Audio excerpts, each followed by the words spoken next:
Hump Day, the A's get back to work. It's Friday Night Baseball from the Coliseum. Ben Sheets, it's been a long time since he last got a W. He hasn't pitched poorly, but he needs a win. And Bobby Crosby back in town. So it is a weekend interleague series right here at the Coliseum. It'll be the Oakland A's and the Pittsburgh Pirates. A's, Pirates. First of three coming up here on Comcast Sportsnet, California. Good evening, everybody. Welcome to Oakland A's Baseball. Along with Ray Fosse, I'm Glenn Kuiper. Well, I think it's pretty simple right now when you look at the schedule for the Athletics. A, they're struggling. B, they have 9 games against teams that they should beat. Right. And I think they probably have to beat. I'm saying 9 games, Ray. I think they got to win 6, maybe 7 of these games. Well, I think so, too. Against Pittsburgh, the Orioles, and the Cleveland Indians. I think the big thing for the A's to get out of interleague play back in the American League, that will be starting Tuesday in Baltimore. But you look where the Pirates and the Orioles and the Cleveland Indians are in their respective divisions. So, yes, you cannot take anybody lightly. Every team is important to play, but you should be able to win some ball games against those 3 teams. Now, one of the A's that's playing great right now, Cliff Pennington. About a month ago, he was really struggling, Ray, but to his credit, his defense was still very good. Now the offense is coming back. You know, a lot of credit to Jim Scanlon, the A's excellent hitting coach, because he worked so much with Cliff Pennington. Pennington working with him. He has done an exceptional job from both sides of the plate, but you're right, his defense has been spectacular throughout the time when he did struggle. But it's always great to see him swing the bat well. He did at the beginning of the season. Remember, 3 home runs early in the season, a couple of 3-run shots. Great to see Cliff Pennington getting a chance to do what he knows he can do, and that's swing the bat. Knows he can play defense, but to swing the bat the way he has is great. Pennington has 17 hits in his last 38 at-bats, so the average is heading up. Ben Sheets has not won since May 8th. Let's hope tonight is the night that he gets his next W. We'll have lineups and first pitch. It's the A's and the Pirates coming up.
AT&T.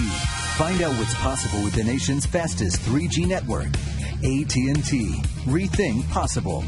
And by Corona. Relax and refresh with Corona and Lime.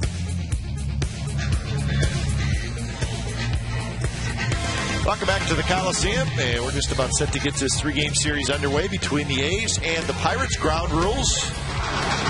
Going over those, and Sheets finishing up his warm-up tosses. Game time weather for tonight is brought to you by the Santa Cruz Beach Boardwalk. The admission is free, and the boardwalk is open daily. It's very nice, 62 degrees. It was cool around the Bay Area today. Not too bad out by us. Yesterday's golf tournament, too. Yeah. Marine layer coming in. Very heavy. Let's take a look at the Pittsburgh Pirates lineup for tonight. Jose Tabata in left field, Neil Walker at second, Andrew McCutchen is the center fielder. Garrett Jones at first, Ryan Domet the catcher, Pedro Alvarez, young man who's one of the better young prospects in all of baseball. He'll be at third. Ryan Church in right, Delwyn Young is the DH, and Bobby Crosby is the shortstop. Defensively for the Athletics tonight, Davis, Crisp, and Sweeney in the outfield. Kuzmanov, Pennington, Ellis Barton on the infield, and Kurt Suzuki catches Ben Sheets. Tonight's A's starting pitcher stats are brought to you by your Bay Area Hyundai dealers. And for Ben Sheets, who could not wait until the umpires got finished because he's ready to go.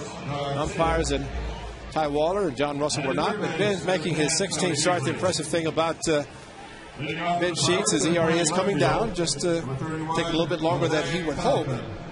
But Ben, 22 starts career against the Pittsburgh Pirates. Of course, teams in the same division, Central of the National League. So we are underway, and the first pitch, a fastball, swing and a miss by Jose Tabata. Just called up from AAA not long ago.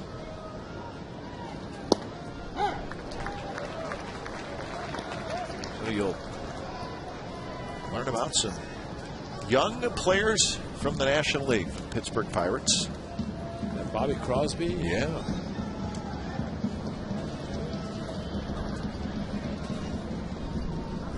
So 0-2 to Tabata.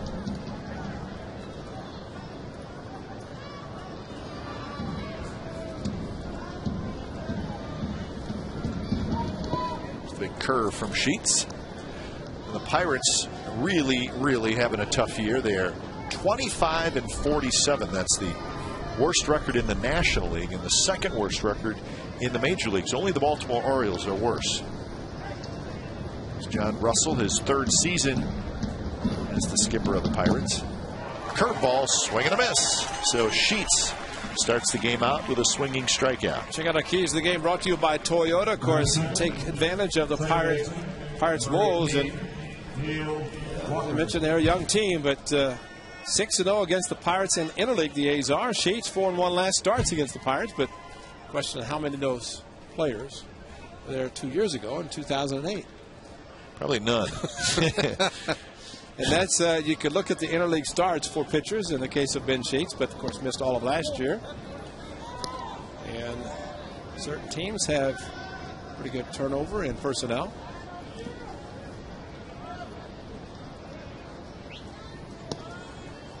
Neil Walker, switch hitting second baseman against Sheets. Walker, another young player who was just called up to the big leagues. Former first-round draft pick of the Pirates.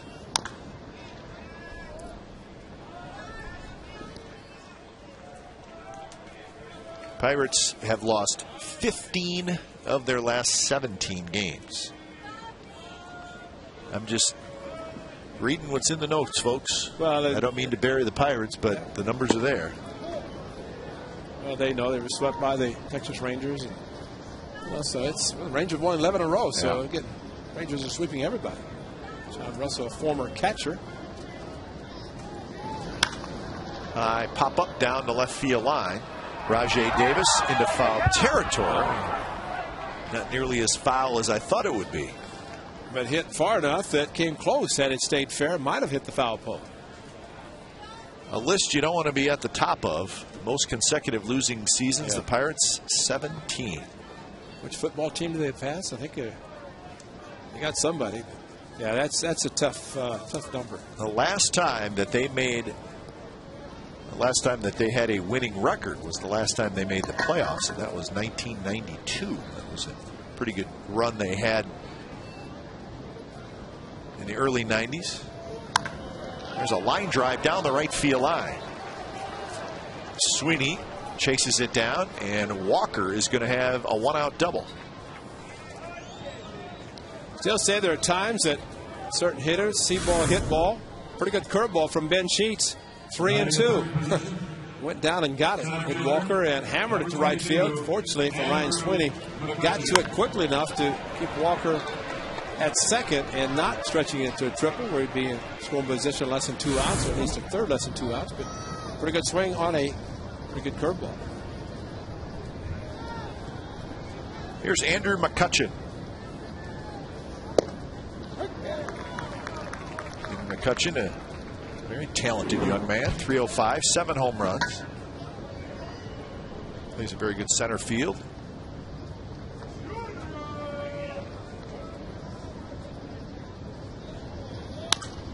And that one to left field. Davis racing over. He's not going to get it. Walker's going to come in to score. The ball goes past Rajai Davis, and McCutchen goes to second.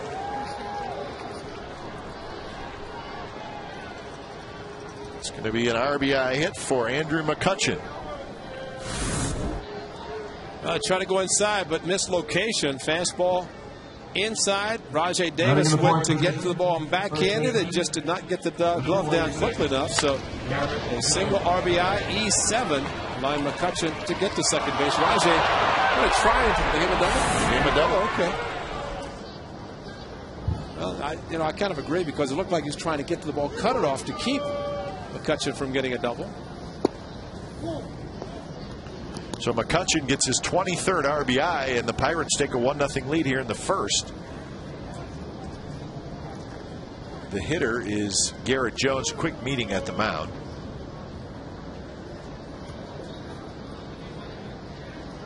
So a double by Walker, a double by McCutchen. Not something you wanted to see. It's been nice to get a 1-2-3 quick first inning.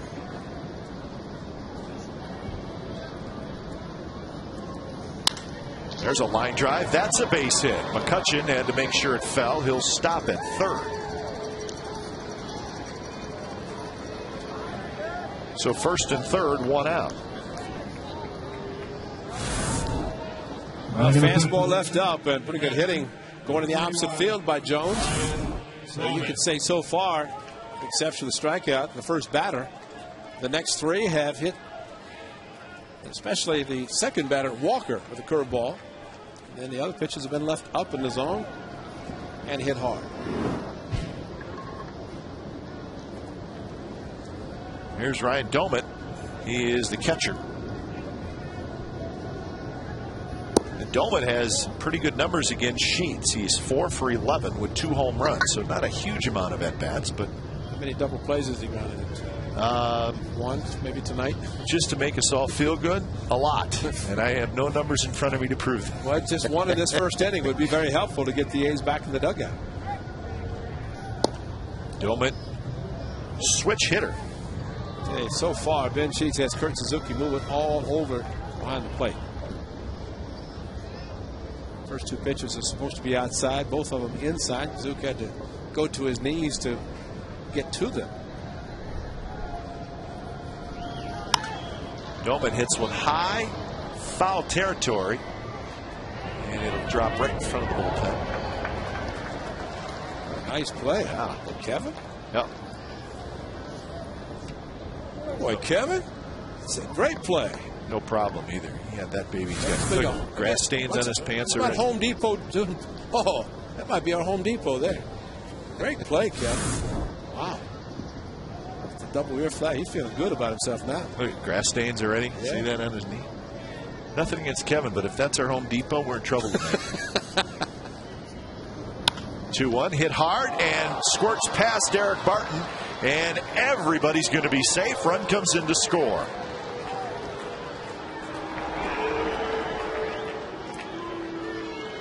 A hard hit ball, and Barton could not make the play. We'll see what they rule it. Well, it's a play that Martin comes up with. It is a double play to get out of the inning. He's going to get an error on a hard hit ball. Bob Garrett's going to go out and talk to Ben Sheets, and it's going to be an E3 RBI. Yeah, E3 RBI. Look where he's playing. That ball is hit hard. He just tried to get his body in front of it, and unfortunately did not hit his glove, but with his ability to turn a double play, that would have been two, but unfortunately not.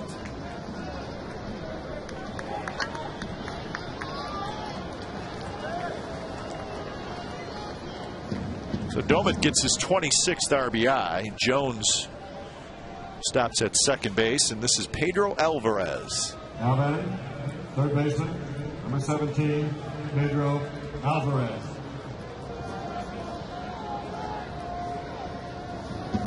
There's a fastball for a strike. Well, it's a strike, but it's up in the zone. That's the problem.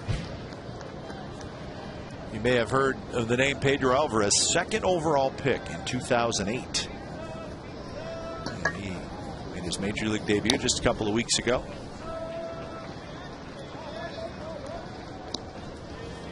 Nice pitcher just made his earlier this month. Another high draft pick. Mike Lincoln, we'll see him in just a little bit. Alvarez, 23 years old.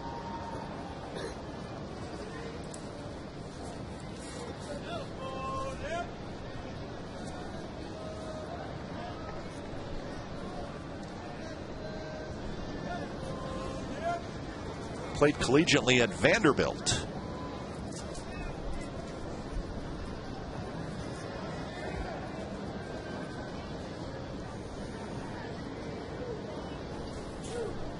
Oh, 0-2 to Alvarez. Just a bit high. On deck is another left-handed hitter, Ryan Church.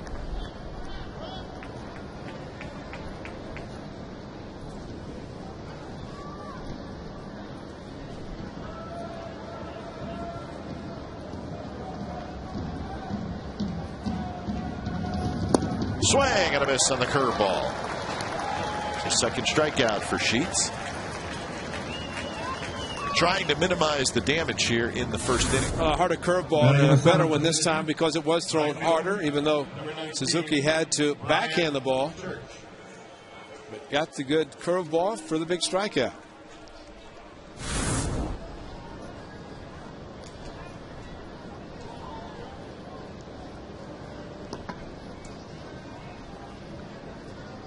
Here's Church.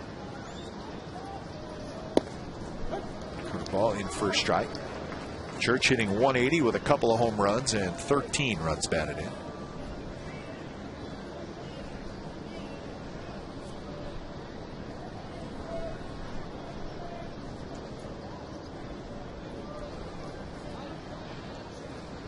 Sheets has thrown 23 pitches here in the first inning.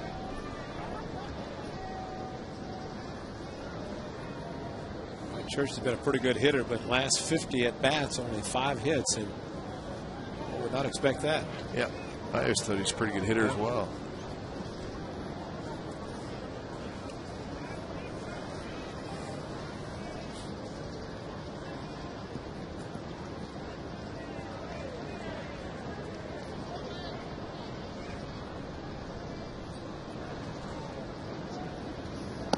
Curveball drops low.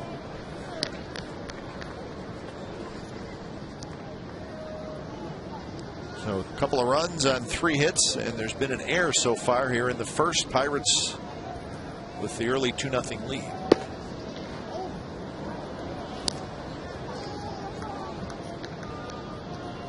Sheets, a high stress inning in the first.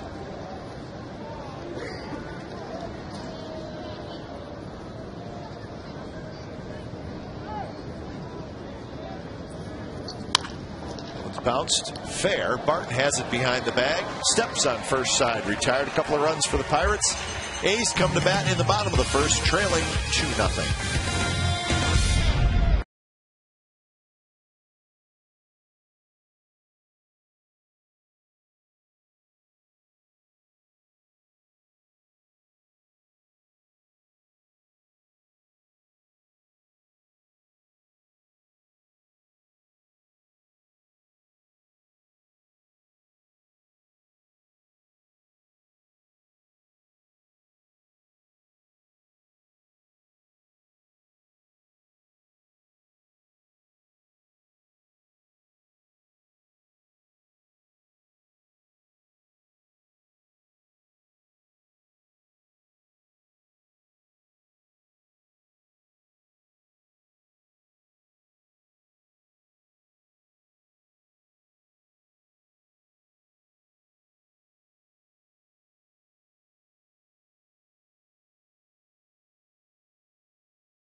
a look at the Athletics lineup for tonight. Crisp, Barton, Kuzminov, Suzuki, Sweeney, Cust, Ellis, Pennington, and Davis. Defensively, for the Pirates, Tabata, McCutcheon, Church in the outfield, Alvarez, Crosby, Walker, Jones on the infield. Doman is the catcher. And the pitcher is Brad Lincoln. 25-year-old right-hander. First pitch to Crisp is a strike on the outside corner. 286 with a home run and 5 RBIs for Crisp. Nice little break yesterday for Coco Crisp. Have the off day after just coming back off the disabled list. Good way to start tonight. So a leadoff single for Crisp. For Brad Lincoln making the start tonight. Just called up on June the 9th to make his major league debut. Age 25, his 4th start. 0-1 is his record. He's given up a couple of home runs. You know, the games in Texas, the Pirates jumped off to an early lead, but the Rangers came back, and it's, we mentioned, trying to win their 12th in a row tonight after winning 11 and sweeping the Pittsburgh Pirates. But tonight, it's the Houston Astros leading the Rangers in Texas. Well, they're both in Texas, but in Arlington. 5-3 in the 6th, and that means the Rangers have them just where they want them, the way they're going. Man, oh man.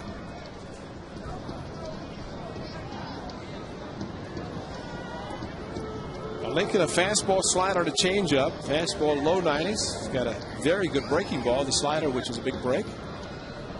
Changeups, but I mentioned a lot of young players getting an opportunity to play at the major league level. Pirates trying to build a winning team, something they've not had in a long time. Outside to Derek Barton. 275 with 4 homers and 24 runs batted in for Barton.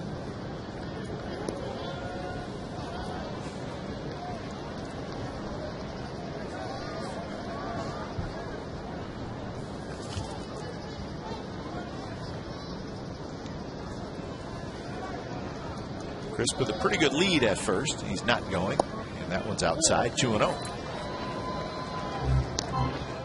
Coco has attempted just 1 steal this year. He was unsuccessful.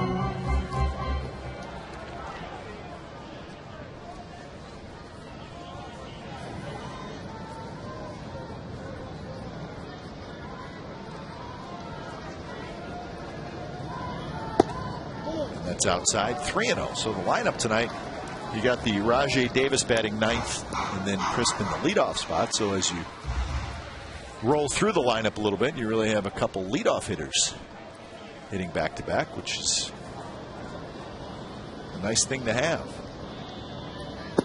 And a 4-pitch walk. Cliff Pennington hitting 8th, right. Another guy with good speed, and even Mark Ellis 7th. So how about this, Ray? In the year of the no-hitter, we got another one. Just ended about 15 minutes ago. Edwin Jackson, Arizona Diamondbacks right-hander. Check that, folks, right there. A no-hitter tonight at Tampa Bay. And remember, Jackson played with the Rays for a while, and he had to work for this one, folks. 149 pitches. Yahoo! I love it. I agree. And it was an interesting outing. What was it? 8 walks was the final total, right? Yep. So he walked 8. He had 7 walks through the first 3 innings. 7 through the first 3. He also hit a batter. And the announcers, when the game ended, were talking about how they didn't think he would get through the 4th. It ended up, he hung in there, he got a no-hitter. So congratulations to Edwin Jackson. That one's hit high to right center. And it's going to be McCutcheon who makes the catch. Tagging up is Crisp. He'll go to third. Barton stays at first.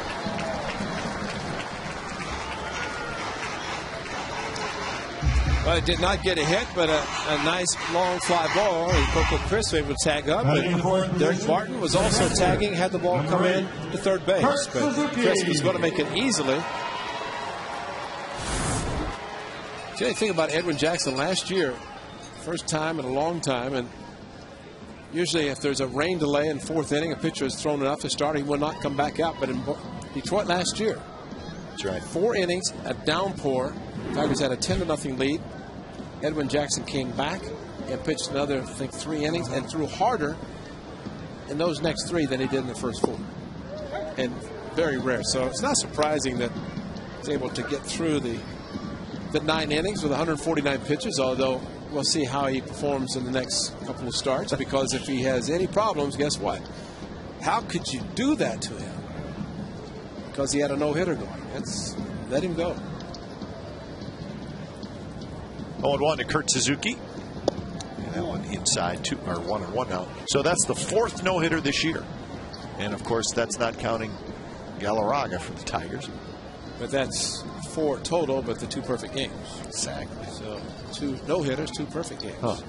So yeah, that's. And the Rays again. Dallas Braden threw the perfect game against Tampa Bay. And Jackson today against the Rays.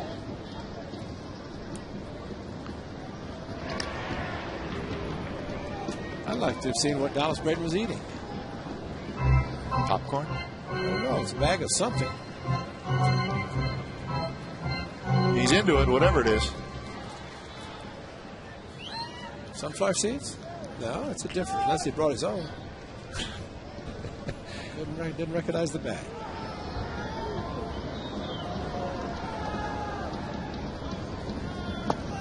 It's low, so 2-1. Yeah, I think Joe Maddon's had enough of the no-hitter / perfect games thrown at him.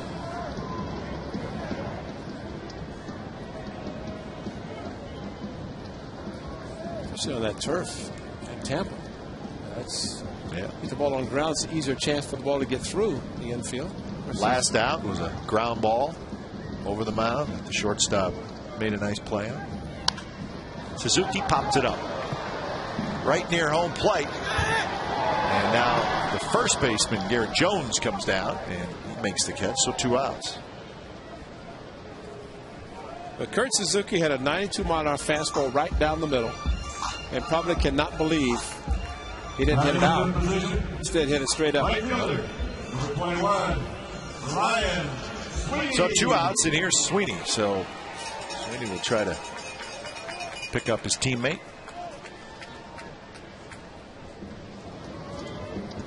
Sweeney with a homer and 31 runs batted in. Second most RBIs on the team behind Kuzminov.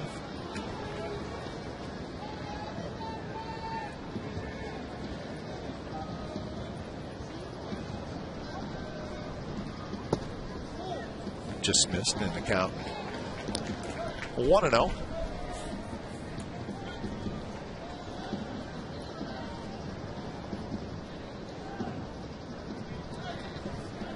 A's come in with a 34-40 record.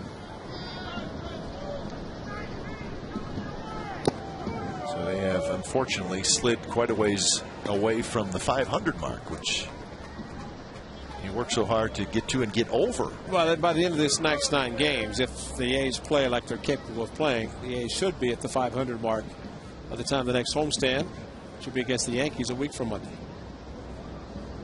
That's the goal of Bob Guerin, the A's manager. And of course, trying to get his club going to the point that they, I wouldn't say take advantage of teams, but play the way they're supposed to against teams that don't have particularly great records. This is a swing. Just unfortunately, his bat went a little too far, and although it didn't kind of point towards the pitcher, but he did drag it through the hitting zone.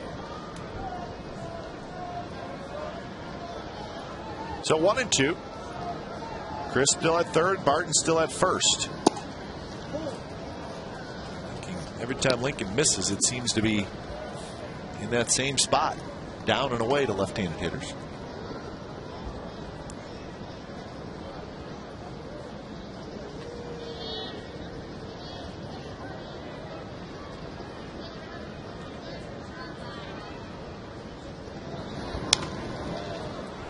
Fisted foul by Sweeney. A's are 21-16 at home. And 5-10 in interleague play so far. Sorry, Ray. Just thinking about a young man who, of course, making just his 4th major league start, and would be thinking about those 3 critical innings for a starting pitcher, 1, 5, and 9. He's concerned right now about number 1 to get through it with a 2-0 lead. Grounded, the right side, kicked by Walker. A's are going to get a run.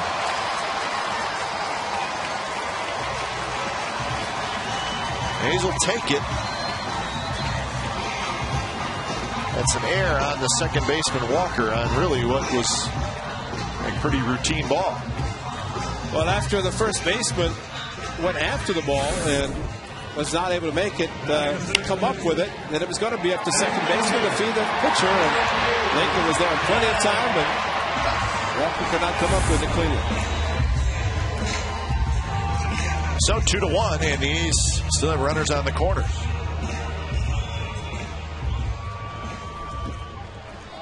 Well, I wouldn't say it's been the prettiest first inning I've ever seen. Is it already the first inning? It's already the first.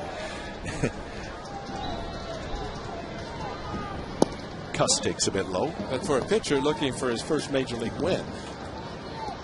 So the first to get through, now a 2-1 lead, but the 5th inning to qualify for a win.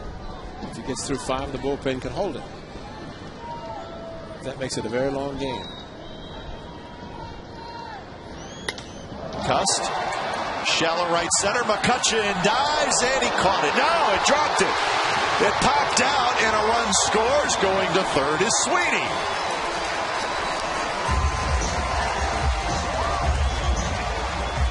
Well, a lot of topspin on the ball. McCutchen, and you can say this time the ground caused the fumble, and it is going to be, should be a base hit considering the effort that McCutchen had to put in to try to make the play. And it looked like he had it. He covered a lot of ground, broke back momentarily, but when he brought up his glove, the ball wasn't in the glove.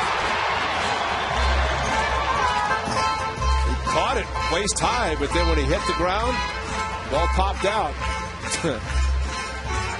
He thought he had it, so did the pitcher, and nobody. See the height of the ball when he dove for it?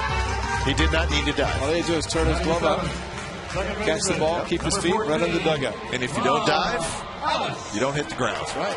And the ball's in your glove. Clay Wood has a very nice soft field, too, so it shouldn't be that hard of a field to follow.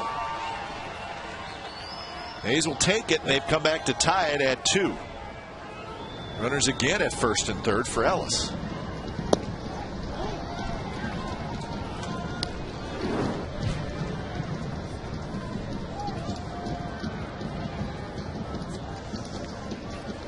But Jack Cuss, every ball he hits has a top spin. But I don't know that maybe McCutchen thought it was dropping much quicker. A liner left field playing shallow is Tabata, and he makes the catch. So a crazy first inning, and when it's all said and done, we're tied at 2.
Delwyn Young swings at the first pitch from Sheets and hits a fly ball to Rajai Davis in left field.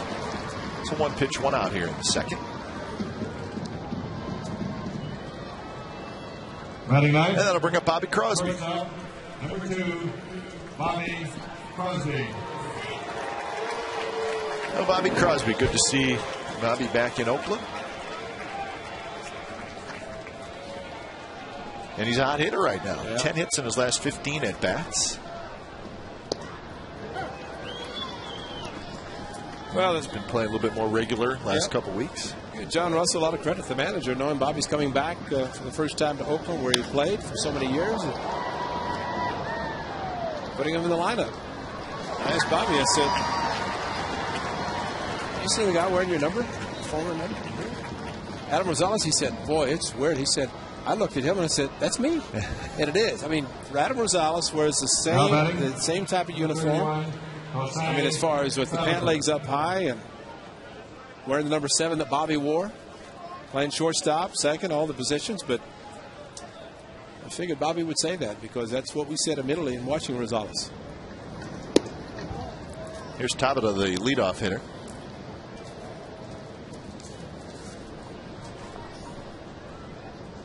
Tyler and Gina, son and wife, are in town. Father Ed. So they're here watching Bobby play in this weekend series. Tyler's just a little over a year now.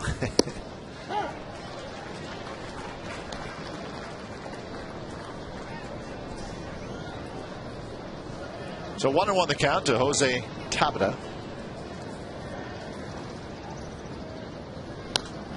Shoots it foul. Now Ben Sheets badly needs a nice easy inning here in the second.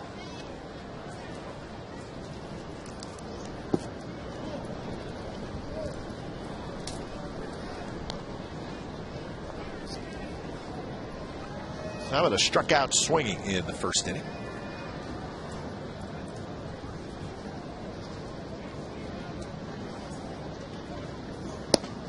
And that one just missed. One of the better fastballs Ben Sheets has thrown in this game and maybe recently, as far as location, velocity, down perfectly. Just have an umpire doesn't like the low strike. Rapawano. So Sheets doesn't get the call, and the next pitch, Tabata singles to right field. Elevated the fastball because the umpire's not calling the low strike, and we see it so often. Now batting. Elevated. And the way good pitch to hit. Look at the location of this one compared to the one before that was not called a strike.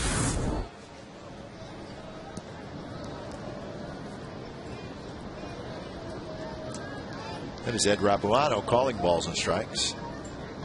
The crew chief is Tom Haley, and he's at first. And pickoff past Barton and into foul territory. Tabata's going to try for third. Barton's throw is right there, and he's out. Knew that. That's a great arm at first base. And no reason for him to try to go third. No, that's not a smart play as Tabata is out. And when we come back, one of the all-time greats, Joe Rudi, will join us in the booth. We'll talk with Joe when we come back.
No problem.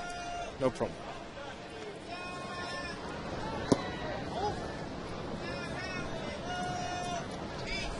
Cliff Pennington steps in, bottom of the second inning. He has taken a ball. He's with a couple of runs in the first. A couple of hits and an error by the Pirates. Pennington hits one shallow left field. Tabata is there. Then he makes the catch. One out, and that area right there is where our guest used to patrol. Mr. Joe Rudi is joining us. Joe, thanks for stopping by. It's awful nice out there, doesn't it? It's beautiful grass. A lot of good memories out there. Oh, I bet. So how you doing? Good? I'm doing great. It's wonderful to be back to the ballpark, and it was a sunny day. Getting a little overcast as usual, but gorgeous day. I played right behind you in the golf tournament yesterday. Looked like you were swinging it all right. Well, I didn't hit anybody. That's a good part. But a pretty good-looking golf swing. Yeah, it's one of those games that it's a good thing it's a four-letter word game. Hey, Joe, you talked about left field and a lot of memories out there, but one memory you don't have was Mount Davis in center field. Oh, my goodness. Tell us what you were accustomed when you got to home plate and looking out and seeing compared to right now. Well, we had the concrete going all the way around with the seats, with the green tarps out there, and then the ivy or whatever they call that stuff that was all over the place, and the flags blowing up there. And it just seemed like it was 400 miles to center field because you couldn't hit one out of there with a rocket. Now, these nice 362 in the power alleys, that would have been very sweet to come up and saw those things. So you could have added to your numbers a little bit with these dimensions. I sure tried anyway. Joe, you know, the one thing say about the cool air the ball does not carry even with those dimensions, you'd think, and I agree. Look at 362 and the power alleys, even 388 looks very inviting. But I know Frank Thomas' first game here against the Yankees, he had crushed the ball to left field with the bases loaded and barely made the second base. Ball came back and all the guys looked at him and said, "Welcome to Oakland." Right, exactly. But just did not carry that well. So even though Mount Davis is there or is here now, ball still doesn't carry as well. No, you know, at night here, the daytime games, I think the ball jumps pretty good here. It always did. And back in the day when we were playing here, you pretty much had to keep it pretty close to the stairs out there and left and right center to the flagpole to get the ball out of here, unless you just absolutely crushed a fastball or something. But a lot of people don't realize before they built Mount Davis out there, is the wind blew almost straight down in center field. I mean, you go out left center, right center, center field, throw grass up, trying to see which way the wind was blowing, and it just blew it straight down. So that's one of the reasons the ball didn't go anywhere. Toward right field, toward the wall, and off the base of the wall. Coco Crisp will have a double, so he's 2 for 2. And Joe, I've talked a lot about how great of a hitter you were, and even right now you could. The old saying about falling out of bed. This guy's unbelievable. He's been on the disabled list all but about 5 games. And ever since he's come back, played against the Giants, hit the ball hard, and came off the DL again. Third game, and swinging the bat well. Well, you look at his home run. Yeah, you look at his swing just then. He's got a very simple, compact swing. You know, he doesn't do a lot there. He just turns on the ball. He's got a great, very good, compact swing. Not a lot to do, not a lot to go wrong. Joe, when did guys start using one hand catching the ball in the outfield? Don't even get me started, Rick. That's the reason I said it, Joe. I can't. When I first came up and they were trying to teach me, I played infield all the way up until I signed pro ball, and catching with 2 hands, throwing the ball. He used to make me bend over and pick up grass after I threw the ball.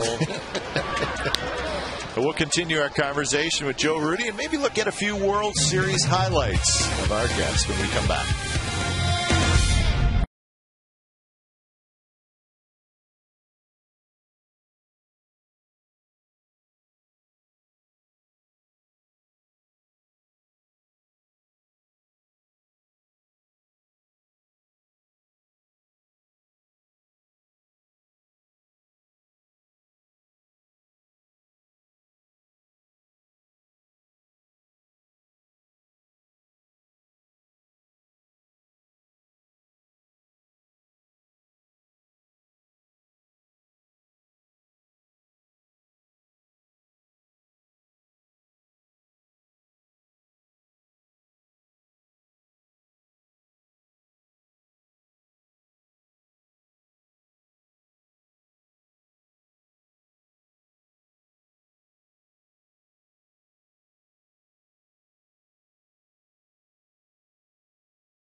Continue our conversation with Joe Rudi.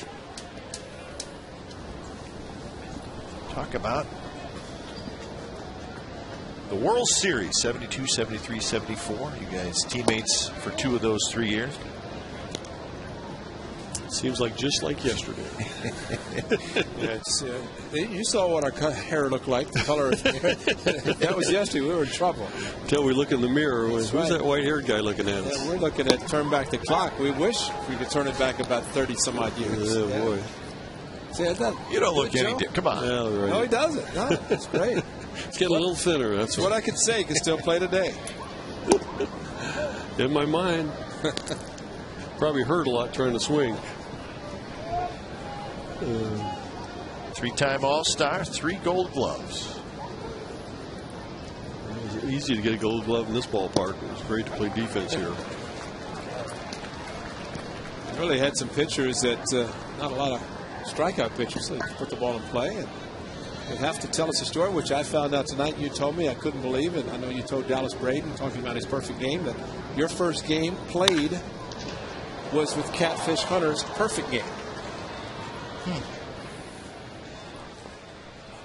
Here's your catch at 72 at Riverfront Stadium. It looked easy, Jay. Tell us. Yeah, I wish. I was going back. The sun was right there, and just fortunately it came out of the sun right at the last minute. And I turned the glove. A lot of guys, they were yelling that I trapped the ball, but the umpires were out there fortunately and saw that I caught the ball backhanded and turned my glove so it didn't hit the wall and bounce out of my glove. That's why I turned the glove. Yeah, that was a little scary night. I came up with the A's, and wow, that was a good play. Very smart play on Ben Sheets' part.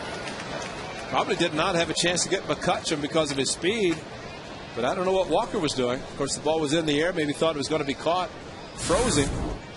But Cliff Pennington, the bunt in the air. You can see Walker at the top of the screen. So Mr. Walker is not having a particularly great night. An error to allow first of 2 unearned runs, and Ben Sheets started and then realized Walker wasn't close to second, bounced the ball to Cliff Pennington. The one hopper. So McCutcheon now at first, and here's Garrett Jones. Well, you also hit a home run in Game 2 of the World Series as well, right? Yeah. Great catch and a home run. Yeah, in Cincinnati, the last game there. No, it was the second game of the last game of the first. Played the first 2 in Cincinnati, and actually hit the game-winning runner. But I think I hit it in like the fifth or something like that. I'm not sure, but yeah, getting back to Catfish, that was a little scary coming up. I just got called up from Vancouver AAA, and first game in Oakland, playing in front of all my people I grew up with. Modesto was 100 miles from here, and my knees were knocking the last couple of innings. Don't hit me in the ball, please. I don't want to screw this one up. But you were talking and saying about, of course, playing a minor league parks and then coming in to the Coliseum and seeing bigger parks. And maybe people don't realize that once you show up at a major league park and you have, in this case, 3 levels, it has to be a little intimidating as a player. It was very intimidating. In fact, I went from Modesto and A-ball to the big leagues in '67. Never playing in a major league team size park, and playing a few games there at Yankee Stadium, etc. And it looked like the Grand Canyon. The ball looked so far away. It really took me a long time to learn how to judge the ball coming off the bat, playing in these big stadiums. 2-2 the count to Garrett Jones, who had a base hit in the first inning. I don't know how many people remember that we had Joe DiMaggio, thank you. That's right. In 68 and 69 as a bench coach here, and I worked with him by the hour, learning how to play the outfield, how to take the ball just like the ball I caught off the wall. I can't tell you how many times we practiced that. He'd hit the ball over my head, I'd run back, turn, and the ball would be 50 feet away from me. Swing and a miss. That's a strikeout. McCutcheon is going to steal second base. He thought it was a foul ball, but he stays on second base. Ray, what's going on tomorrow night's a big night against the Pirates. 70s night. Players will be wearing turn back the clock jerseys from the 70s and 15,000 fans. What is that picture? You gotta be kidding me. 15,000 fans will receive a Joe Rudi jersey from Pepsi. That is a special one to get out here early to get. A's are offering special ticket prices. Plaza level seats $9.70. Lower box seats for $19.70. And malt and Cracker Jacks will be sold at 70s prices. tickets now. Visit OaklandAthletics.com. It startled me to see that picture. Oh, there's more. Oh, there's more.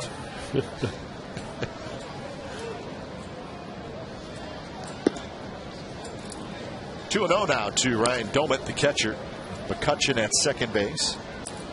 2 outs here in the top of the third. A lot of those pictures taken by Doug McWilliams. And Doug's took a lot to the Hall of Fame, Cooperstown. And nice story about Doug, who's been in the Bay Area for many, many years. And right field. Sweeney back, turning around, and it's over his head off the wall. Doumit digging for second, and he is going to be safe with an RBI double as McCutchen comes in to score. 3-2 Pirates. That was reaching out and pulling an outside pitch.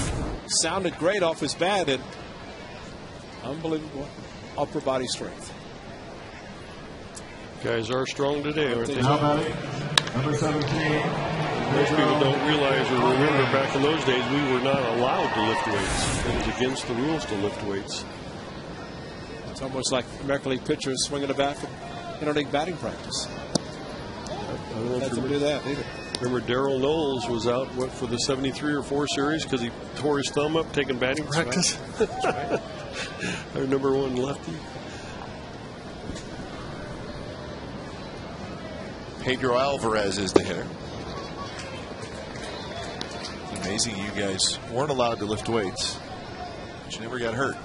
Well, now guys lift weights, and you see a lot more guys get hurt, it seems like, anyway. I absolutely agree. I think that guys get too strong. You start, muscle tearing the bone off, and ligaments, tendons, and all the other problems. And being limber and being able to, handle with stepping in a hole or twisting an ankle, doing different things. Back in the day, you'd bounce back really quick. Now, it's a major injury. Well, they said back then, or nowadays you pull muscles. Back then you couldn't pull fat. So Alvarez strikes out, but a run for the Pirates. 3-2. We'll talk about what's coming up tomorrow night at the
hamburgers. The 2 gentlemen to my right will enjoy this. The final out of the 74 World Series.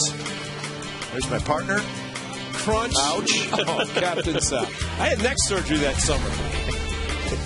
And I got 230 pounds jumping up on my neck, my back. It was Von Joshua grounding out to Raleigh Fingers. And end of the game was 74. Kevin Kuzmanov with the leadoff single. Well, if the video would have went on a little further, I'm sure, Joe, you would have joined the pile at some point, right? I got a long run. Yeah, but the third year in a row, and I think you said it best, with the exception of the Yankees, no other team has won 3 in a row. No, it's a very special feat accomplished, and I think more people remember the three-peat than the one time. Yeah. Joe, I don't know if you know you remember, but 1974, Charlie Pride was in town to sing the national anthem for Game 5. We were up 3-1 playing the Dodgers, and there was a meeting called. Frank Sinchek, the longtime equipment manager, clubhouse manager, and of course usually that happens. Everybody get out, and Charlie Pride was there, and Charlie Finley came down, and he said to Charlie Pride, "You can stay." We said, "What do you mean you can stay? It's a team meeting." And he sat there. I'll never forget watching Charlie Pride when Charlie Finley said, "All right, guys, after we win tonight, we'll meet downtown Oakland. We're going to have a parade through downtown." And Charlie Pride sitting there with his eyes wide open. Said, "You got to be kidding me. You got the owner talking before the 5th game and already saying what the plan's going to be for the parade tomorrow in the World Series. Won Game 5, won another World Series, and Charlie Pride had to think this guy is a genius. He knows what he's talking about." But I think Charlie had a pretty good idea of the team he's putting out on the field. I think it was really probably one of our best teams. I mean, you look at how we won the regular league and then the playoffs and going into that World Series and beating the Dodgers, and it was a lot more satisfaction going in than they 2 straight World Championships, and we were still underdogs. Yeah. Then we go to Dodger Stadium after we beat Baltimore, and flying in and seeing the Dodgers private plane, Los Angeles Dodgers on the plane. We were flying charter. I think a lot of times that year it flew commercial. Most of the time commercial. But we went to Dodger Stadium. We knew they had a lot of box seats. We were counting the number of seats because that was going to be our raise. A full share in the World Series. That's right. Nice big stadium, right? Fill them up. Fill it up. All those box seats. And I think the share that year was about 24,000. About a 50% raise. That's it. Charlie used to say that in negotiations. Well, absolutely. Hey, Charlie, how about a raise? He said, "No, you're going to win the World Series. That'll be your raise." Absolutely. And he wasn't always like George Zimmer, who always guarantees it, but Charlie was pretty close for 3 straight years. I hit 372, and I think he hit 270-something in 73, and he sent me a cut after we won the second World Series. My first contract was for a cut. I believe that. Now, Joe, a lot of people wonder about free agency. And, of course, after the 76 season, and Reggie went to New York, and guys went all over the place. But how much do the guys want to stay together, and how much less would guys have taken if Charlie would have just offered long-term contracts? Well, we all talked back then, and a lot of us were trying to get 2 or 3 year contracts and to stay here. And if my recollection is right, that I think he could have signed almost the whole ball club for what one of us got to go somewhere else to play. I mean, I think we turned in a 3-year contract at the time, which would seem like a lot of money for us, like $350 or something for 3 years. Yeah. And thank goodness he didn't give it to me. But, the guys wanted to stay here. We had a great ball club. We loved living here and liked playing here and, growing up with all the guys, and nobody wanted to go. Sweeney bounces one, and that's going to get through into left field for a base hit.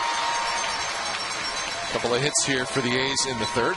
Well, every time we play in Anaheim, which is a lot, right next to our booth, and I'm sure you've seen it, but they have all the Sports Illustrated covers and of Angels players, and they have you on the cover of Sports Illustrated. It says Angels $2 million man. So free agency was good to you, right? You decided to sign with the Angels. That was very nice after playing for Charlie for all those years. Well, we just all figured this gray hair came from. I mean, I'm not trying to embarrass you with the $2 million, but that's a lot of money. It was a lot of money. A 5-year deal? A 5-year contract that equaled $2 million. And you wanted $350 from Charlie for 3, so you just picked up 1.65. Well, I was making about $80,000 playing for Charlie, and actually the last year we were here, we took a 20% cut because we didn't sign a contract, and we were trying to get $100,000 a year to stay here. And most of the guys were in the same boat. And, you would think after 5 divisions and 3 World Series that, you'd have a couple of guys making $100,000 maybe, but he wouldn't pay it. And I think that is something that maybe a lot of people, of course, now they do know, those who might be listening on Comcast Sportsnet California, that the club wanted to stay together. And I look back at those teams. I'd already been sent back to Cleveland, but the way you guys and the team was built, And just like I said, Phil Garner came in to replace Dick Green. His guys started to fill out. They started bringing in young guys. And I said that if Walter Haas and the family had purchased the club during the time of free agency, he could have kept the club together because he was willing to spend the money. And it could have been an ongoing dynasty that would have just continued forever. No, without question. We had a great minor league system, and when he lost Catfish after the '74 season, he traded away a tremendous amount of talent to other teams trying to replace Catfish. We brought a lot of people in and really decimated the minor leagues. 2-2 now to Jack Cust. So it should be fun tomorrow. You get to throw out the first pitch. That'll be interesting. Go back and look at the 70s. I guess I get to bounce it and look around to the catcher, right? You gotta hit him. I heard somebody next to me is going to be catching. I'm not going to be down in the catcher position. I can guarantee you that because these knees will not allow it. So I was going to wait for him to kneel down. I'm going to maybe take a stool out there and sit on it and just throw it to me, Joe. Well, I'm going to be about halfway to home plate on the grass there. We'll work it out. We'll work it out. Yeah. But, you know, the uniform that's being worn tomorrow night, this Fort Knox gold uniform, solid. And Charlie had the solid gold, solid green, solid white, and mixed back and forth. Mixed. Yeah. But when we wore the solid gold, we couldn't wait to lose a game because Charlie was superstitious. Every game we won, we wore the same uniform. And the solid green would look like softball players. We like a big yellow canary running around out there. Big yellow uniform. I hated that thing. No, when we went to the mix with the white pants and the color tops, that was acceptable. I liked those. But the wedding gown white always in the Sundays at home, because we wore the same pants all the time. By the time we wore the white home jersey 13 Sundays, it looked like a sport coat with the different colors. It did. With the pants at the top. Yeah. Had a lot of patches on them. Joe, you were on the All-Star team that you guys would have about 5 or 6 guys with you, and all of you wore different colored. Yeah, we had a bunch of guys on the team. I don't know, 6 or 7 guys. In different combination uniforms? Yep, they all wore different uniforms. Well, that's when Dick Williams managed 2 and Alvin Dark the 3rd, and that's when managers could take the whole staff, pretty much everybody they wanted to from the team. Joe Kerrigan's going to come out and visit his young right-hander Brad Lincoln, who has got himself in a bunch of trouble. Well, Joe, I know my partner Ray talks fondly about Dick Williams, and I'm sure you do as well. He was quite a manager. I really loved playing for Dick. You know, he was I never forget 71 when he got here. You know, coming over from the Red Sox and stuff, and you know, it was right from the very beginning. It was a no-nonsense meeting. You know, he said, "Hey, if you guys got any problems, you know, here's Finley's number. You call him."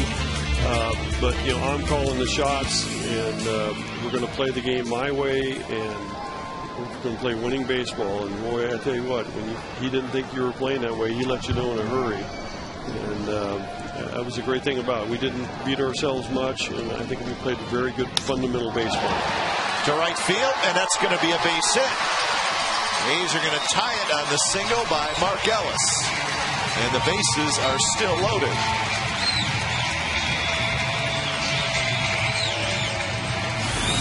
But, Joe, every time I see Mark Ellis, I think of our good friend Dick Green, who played second base. Same state, same town.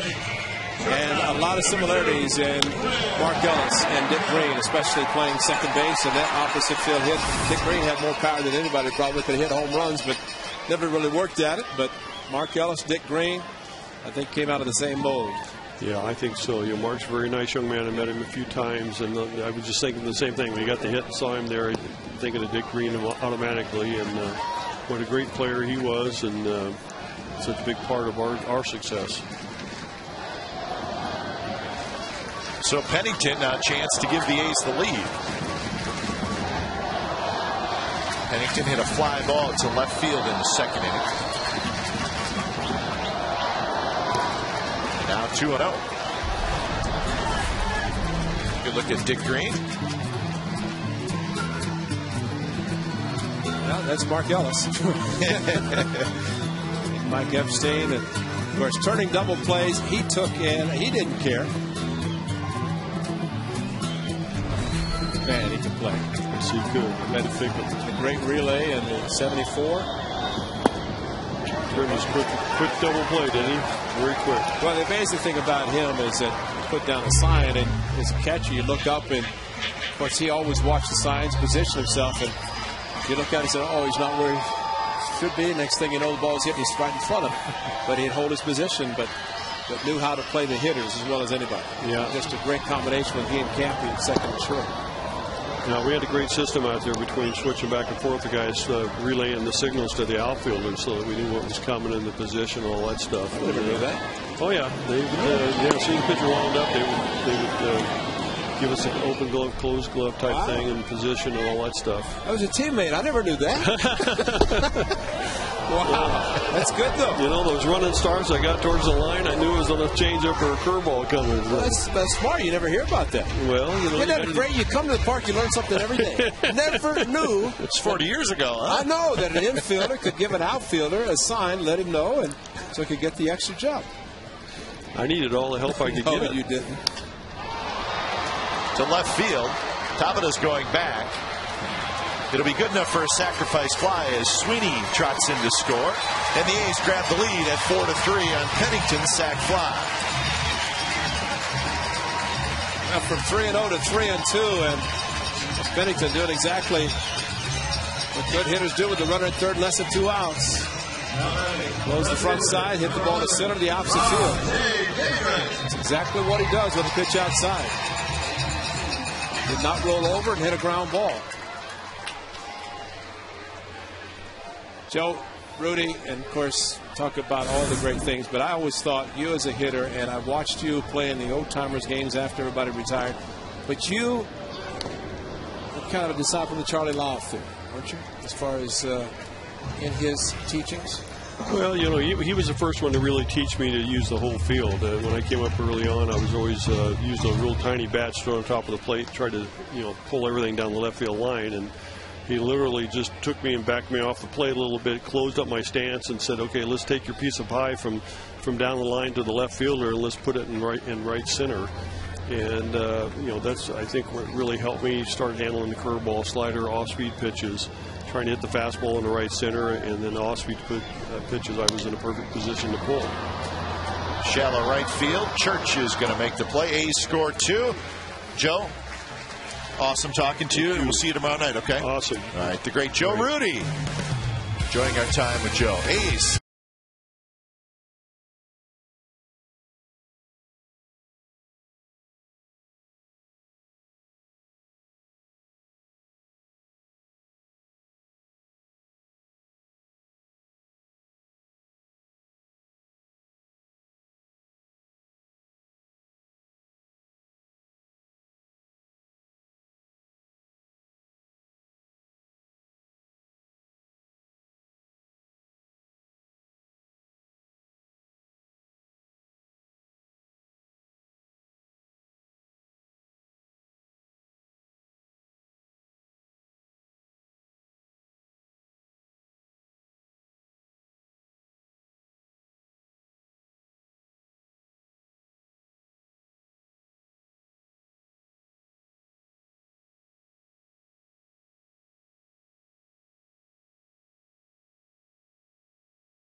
Church, Young, and Crosby, the bottom 3 in the Pirates order.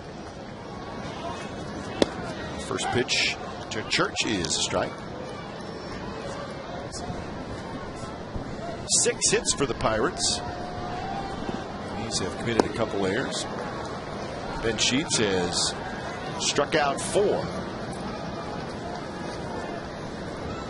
He's been a little rocky tonight, but he's got a lead right now, so maybe you get one of those situations where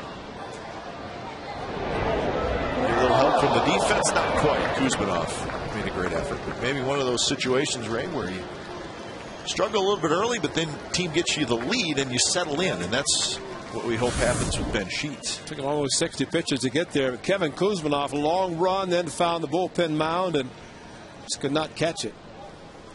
But I want to show Kurt Suzuki before that last pitch, one in the high target, because that's what I'm going to look like tomorrow night, catching Joe Rudy's ceremonial first pitch. No, I don't think so. Oh, check this out. Check Suzuki. Now watch this. He's giving the target. That's me tomorrow night right there. Come on, Joe, about head high. So you're not going to do any Tony Pena or anything like that? Well, that's all I could do as a Tony Pena, but I wouldn't get up. That's why I need a stool just to sit on it.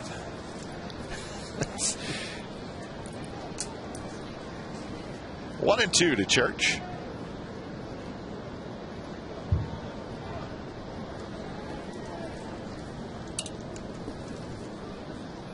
Swing and a miss. Good curveball there by Sheets, and then a strikeout number 5.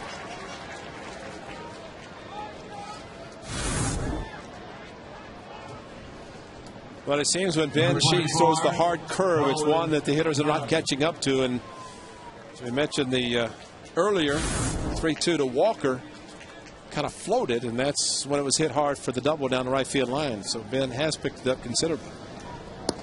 And a curve. This one drops in for strike to Delwyn Young.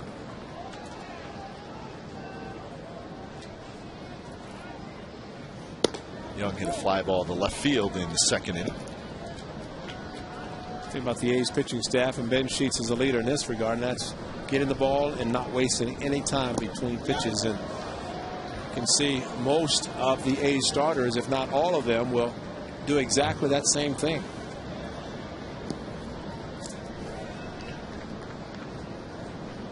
Guess they're all saying, give me the ball. Give me the ball.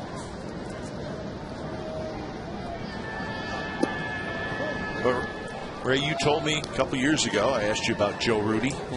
I had never met him, and you said he's one of the nicest people that you had ever met, and you're right. I got to know him a little bit. Just a nice guy. Well, you know, they always talked about these great teams, and Joe was just a consummate player. Offense, defense, quiet, and probably, you ask anybody who watched those teams, probably the most underrated player in the game. Right, Monty? Monty Moore, a great announcer, and he was. And Monty told a story that Joe didn't say was 1970. He was in the Marine Reserve Unit, and he had come back here because the team was leaving the next day, so he came back to pack. It was an extra inning game. John McNamara, as the manager, found out he had come back from his reserve duty. Said, "Put your uniform on, hit a home run." What inning, Monty? Extra innings? Won the game in extra innings, hitting a home run. He wasn't even supposed to be there. But he was such a great hitter. There's a great There he is. Monty Moore, broadcaster for the A's in Kansas City, came out west, and I feel a little pressure tonight. The Hey, great Monty he's the Moore. main man. And he's got a headset on. He's listening to everything we're saying. it's all right. Oh, he's got the radio broadcast. Because he's a radio man, but a great TV man as well. Back-to-back strikeouts here in the 4th inning for Ben Sheets. A's baseball on Comcast Sportsnet California is brought to you by Cash Creek's Splash of Cash with hundreds of prizes every day until July 5th. Visit cashcreek.com for details. Well, unfortunately, a few copycat people booing, but should be cheering Bobby Crosby. Talking about a nice young man. So Sheets gets the 3-up, 3-down inning, and we go to the bottom of the 4th. A's 4, Pirates 3.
top of their order coming up. Chris Barton and Kuzmanov against Brad Lincoln.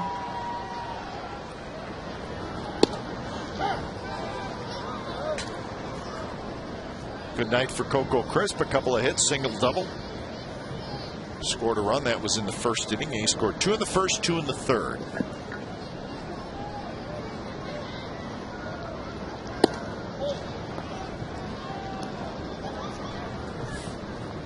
Ray, when you struggle like the Pirates have, we talked about losing seasons, you get a lot of high draft picks. Brad Lincoln was one of them. He was the 4th overall pick in the 2006 draft. Well, if you're not going to win, you need to take advantage of those opportunities to draft well. Well, that tells you right there that they probably didn't, meaning they passed on Kershaw, Morrow, and Lincecum. They weren't anything anyway then, probably. Small in stature. Yeah, I mean, they didn't break any radar run. Now they all do. Cy Young awards there. And we say it all the time. I mean, nothing's for sure, right, but you have to hit on it. Yeah. If you have the 4th pick in the draft, and you know what, Brad Lincoln still may turn out to be a quality pitcher. We hope he does. I think part of the frustrating thing for the Pirates is they drafted him in 2006, but he then missed all of 2007 with reconstructive surgery on his right elbow. But maybe he'll be better off in the long run with that.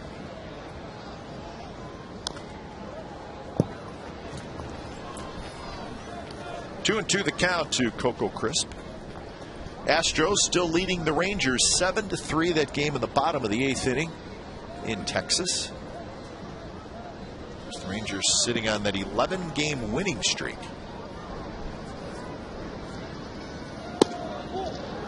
Just a bit low, and now it's 3-2. Angels are underway in Anaheim. The Rockies 2, the Angels 1. That game in the 5th inning.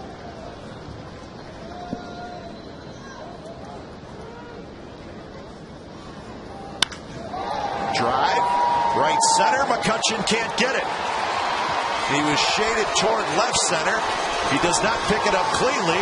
Crisp is going to make it to third with a sliding triple.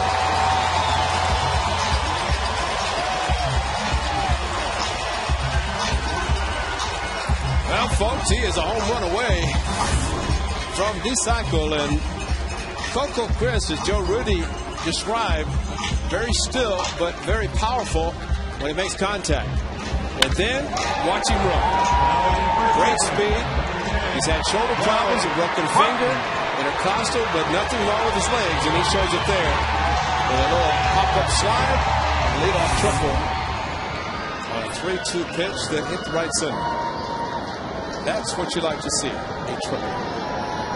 Especially with nobody out. Corner infielders come in, middle infielders stay back, and outfield shaded toward left center, and that's the way they were when Crisp batted, and he hit that ball to deep right center, but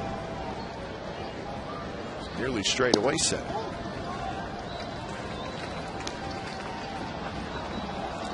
Barton walked and scored in the first, grounded out to second in the second.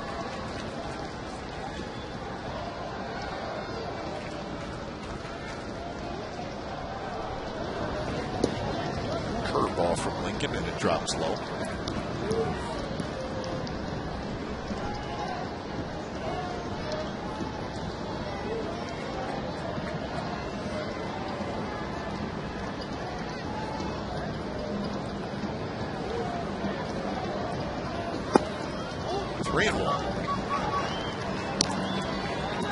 Where Derek Barton does such a good job. Of course, he's shown his patience all season, starting in spring training, but it's a time where you want to be aggressive, especially with runner at third infield, with the exception of maybe the corners, giving the opportunity to drive and run, but also you have to swing at strikes. And he does, and he hits one very high, pretty deep right center. Church, he's got it onto the warning track, and it's plenty deep to get Coco Crisp home with a sacrifice fly, and the A's lead 5-3. And again, there's the importance of the triple, where a sac fly can bring him in and not have to try to get him over to get him in with one out. So Chris takes care of his work, and Derek Barton, patient, got the 3-1 and drove it to the warning track.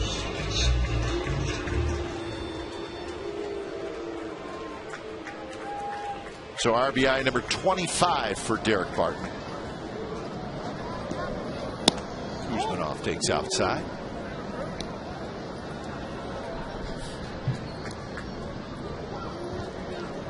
Single and a run scored and a fly ball to center field for Kuzminov. Hitting in the third spot tonight.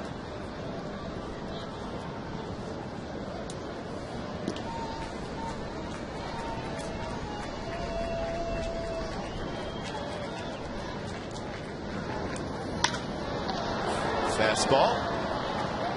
We got in just a little bit on Kuzminov, and he flies to Church, and that is out number 2.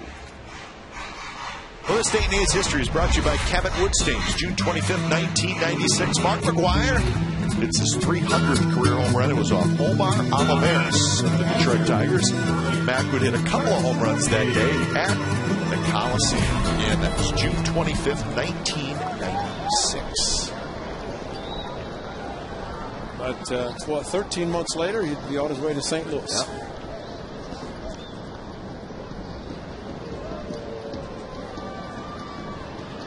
First pitch to Suzuki, a curveball drops low.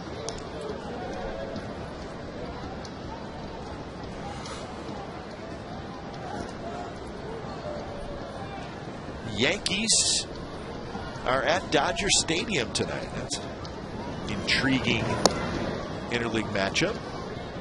We always say there's some interleague matchups that really are not very interesting, but there's usually plenty that are, and that's a good one. Well, especially for Joe Torre, the manager of the Yankees for so many years, now manages the Dodgers. So those players who he managed in Yankee Stadium, the Yankees are now visiting Los Angeles. I'm sure they're glad to see Joe Torre. A run for the Athletics on the triple by Crisp and the sacrifice fly by Barton. After 4, the A's lead 5-3.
What has Ben Sheets thrown this year on the first pitch? Well, 54% of the time it's the fastball, 27% the curve, and 18% changeup. Again, that's first pitches thrown by Ben Sheets this year. Bloomberg Sports, the leader in data analysis, has developed an analytical product being used by baseball clubs. There's also a product for fans. Improve your fantasy play or track your favorite players and teams. Go to BloombergSports.com for details.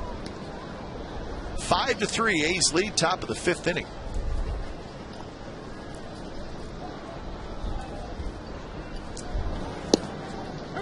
Top of the order, Jose Tabata, Neil Walker, Andrew McCutchen. 3 scheduled hitters for the Pirates.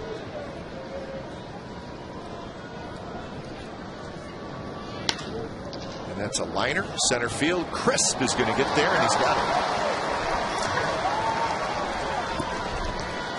Line drive very tough, but Coco Crisp, who maybe delayed momentarily just to see how hard the ball was hit, but then picked up the speed and to a pop-up slide on the ball just high enough, but number 18, that was his way of stopping himself.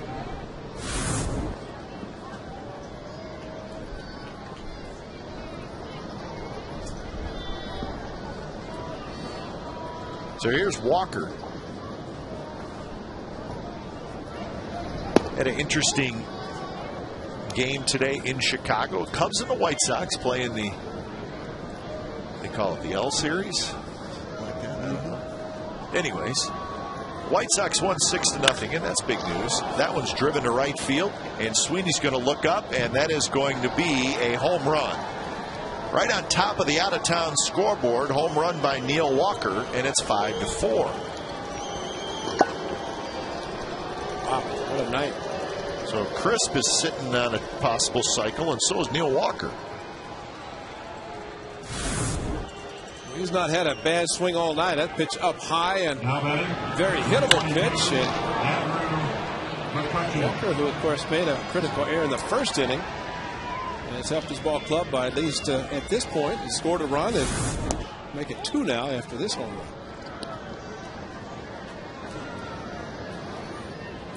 So 7 hits now for the Pirates. So the story goes, the White Sox won the game. It's a good call right on top.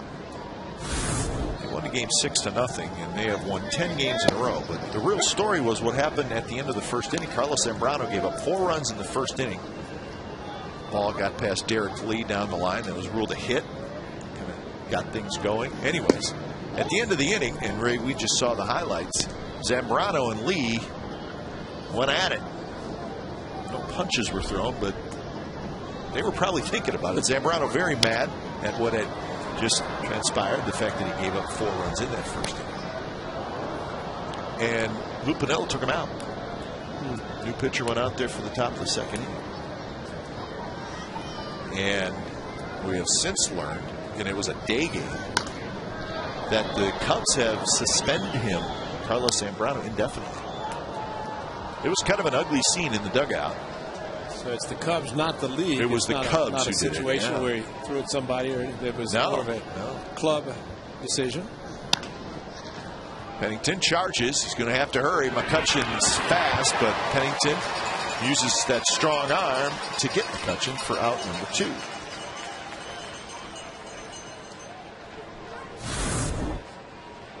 Well, that's where the strong arm really helps. And Cliff Pennington just caught it and turned to his left, not towards the first baseman, but still strong enough arm and throw to get the speed of McCutchen.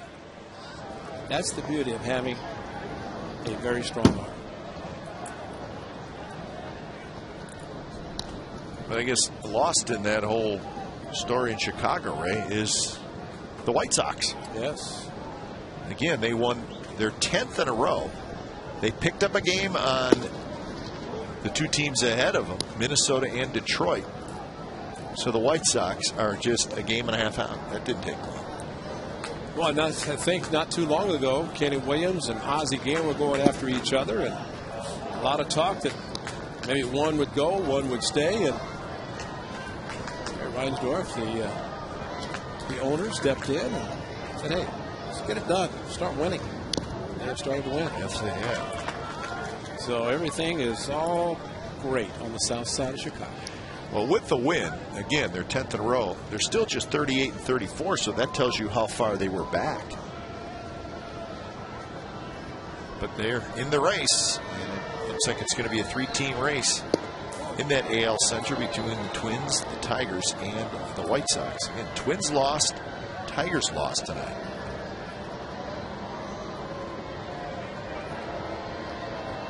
Indians lost again. They have lost 6 in a row. Swing and a miss and a curveball. Garrett Jones strikes out for the second time. 7 strikeouts for Ben Sheets, but he gives up the solo home run to Neil Walker. 5-4.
Which 4 teams had 900 or more wins in the decade of the 1970s?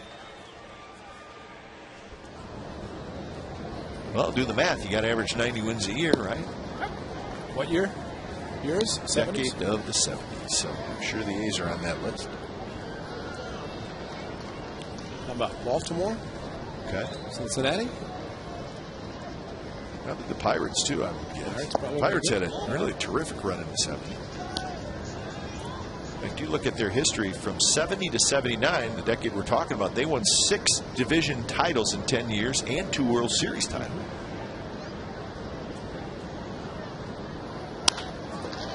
Sweeney rolls one to the right side. Walker has it, and that's out number 1. And their theme song, We Are Family. Yep.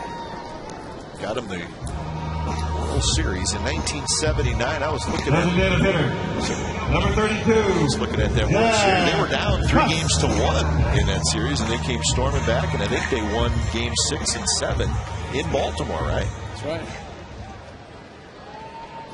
Wilbur Stargell. Yeah, so they hung in there and came back and won the final 3 games in 79.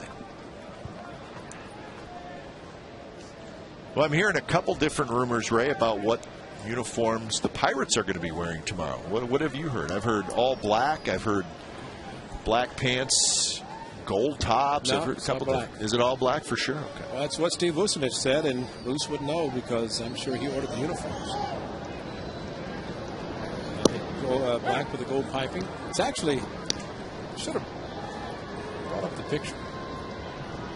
Maybe we'll send down again because it comes out of the Hall of Fame where you have all the uniforms of the different eras. Oh, yeah. And it was something, I tell you.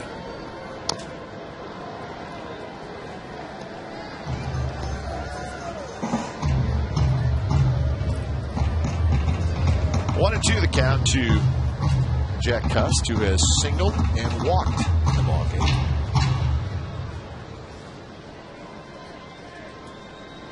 Astros 7, Rangers 4, top of the 9th. Houston still batting, and they have the bases loaded in that game.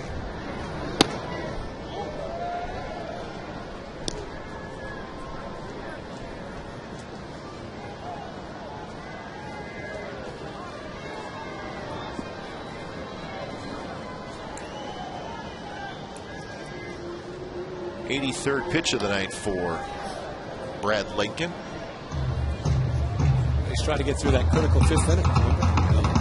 Qualify for a win, although the Pirates are trailing by a run.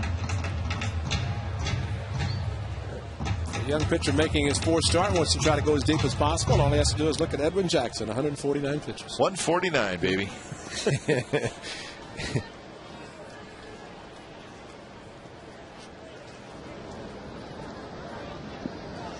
Mark Ellis in the on-deck circle. Fastball inside, so full count now to Cust.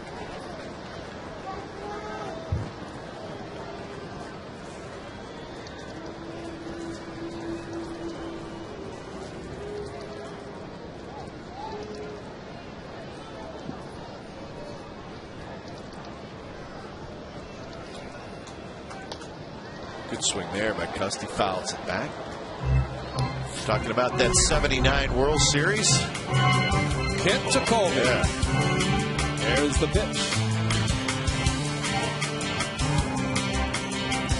Omar Moreno, speedy center fielder. So you'd like to see him wearing that uniform, huh? That's not a bad one. Well, yes it is, but they won a World Series. They did. Chuck Tanner, the manager. A little flare. Left center, but Tabata's there, and he's got it for the second out. The city of Pittsburgh, the only city where it's major professional sports teams all wear the same color. Penguins, Steelers, and Pirates. Mark Ellis. Black and yellow. In fact, in the stadium for the Steelers, same color. Yeah. Colors. Yep. We saw it when we were playing the Pirates in their new PNC Park.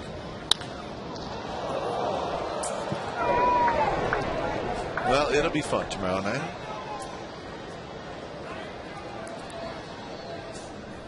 And it's not just the ball game. I mean, our telecast is going to be a telecast from the 70s. Except for the announcers, right? Oh, no, baby. Those announcers are going to be in full force tomorrow night. Steve Wilson is having a nice jersey made up for me from the center. I don't get to wear that? You know what? I think it'll hang nice right behind us. Ray, you can wear whatever you want. You are part of the 70s celebration. You get to ride around the warning track in a vintage car, right? Yes. Yeah. A 70s vintage, if you can imagine. I always thought vintage 30s and 40s. Yeah, so did I. 20s, 30s.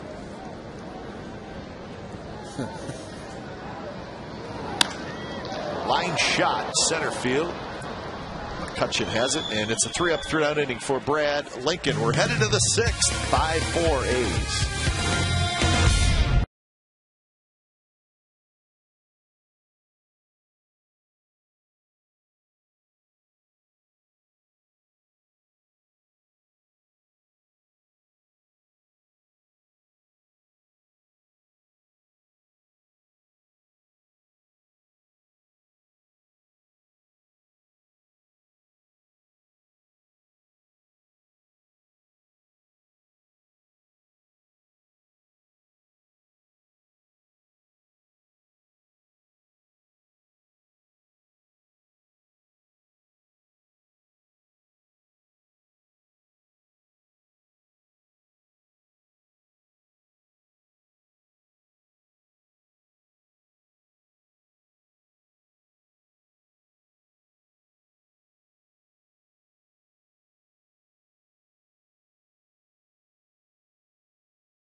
The 6th inning.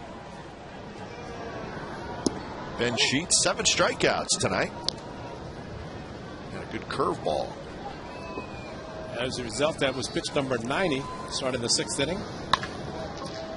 And Doman's got a base hit to right field. Doman's been on base 3 times, a couple of hits, and he reached on an error. All right, time now for our trivia answer, brought to you by AT&T. Which 4 teams had 900 or more wins in the decade of the 70s? Now batting. Reds, Orioles, Pirates, Dodgers. The A's were not on that list. They finished with 838. If you look at the year-by-year finishes, record-wise, of the Athletics, of course, starting in 70, there was wins all over the board. But it was the last part of the decade that hurt the A's, where that's right. They really struggled, yeah. Forgot about that. 77, they won 63 games, 78, 69, and in 1979, the A's won just 54 games.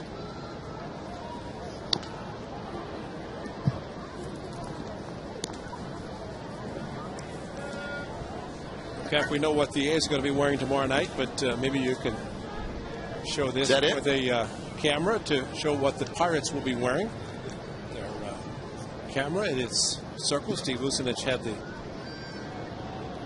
colors of both teams. Of course, we know the A's will be in the Fort Knox gold, dressed to the nines. They know you're. There you go. It is.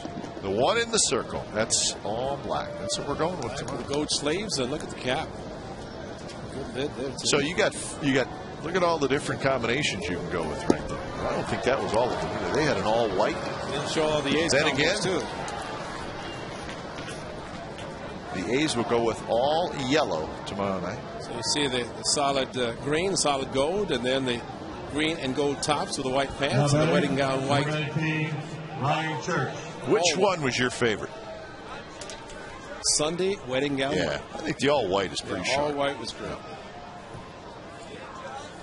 But as we were talking, because we wore the white pants all year with all the combinations except for the solid green and gold, they got worn down and dirty. A little gray. But the white jersey was only worn on Sundays at home. So they were a little off. Yeah. Just looked like a sport coat you're wearing, the white sport coat and off-white pants. We did not, fortunately, wear the solid gold and green that much. Yeah, I honestly, I mean, thinking about the A's back then, I don't remember the all green and all yellow. Of course, the green tops and the gold tops were great. Maybe Steve Vucinich would know how many times we wore them. We know David Feldman knows. Sure he does. Because I think he also has your record in those uniforms and what you did and how many pitches you caught.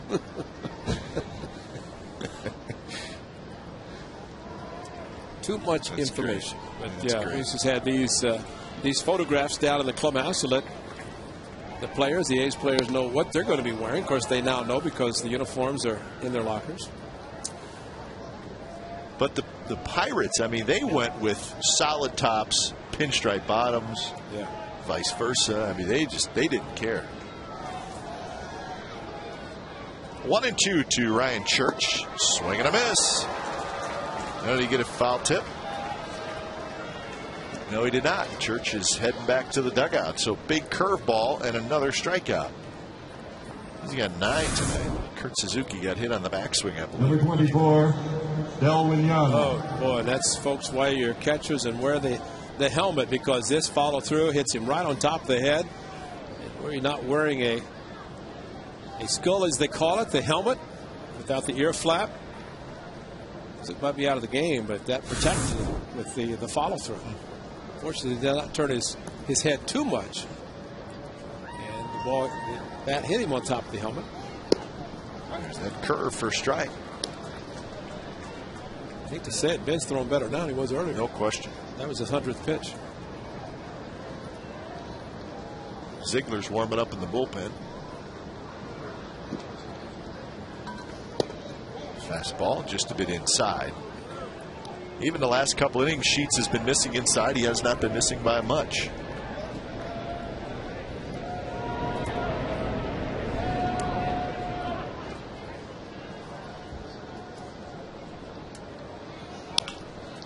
Martin has it on the one hop, and he'll step on the backside, retired. So leadoff hit by Doumit, but nothing else for the Pirates. Bottom of the 6th coming up. Still 5-4 A's.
Coors Light Freeze Cam is brought to you by Frost Brewed Coors Light, the world's most refreshing beer.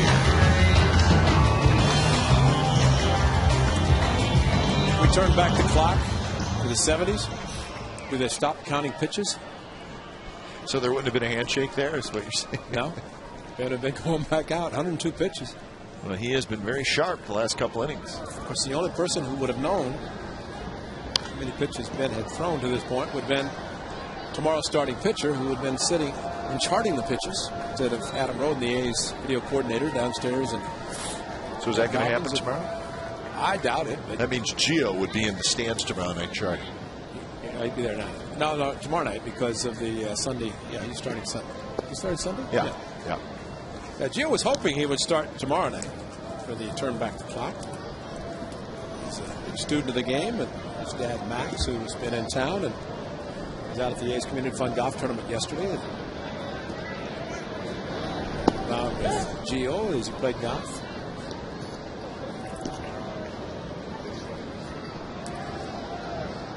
Well, Sheets indeed settled down, but so has Brad Lincoln. Here's Gio Gonzalez. Again on Sunday, Gio will take the mound. Lincoln has retired 6 in a row.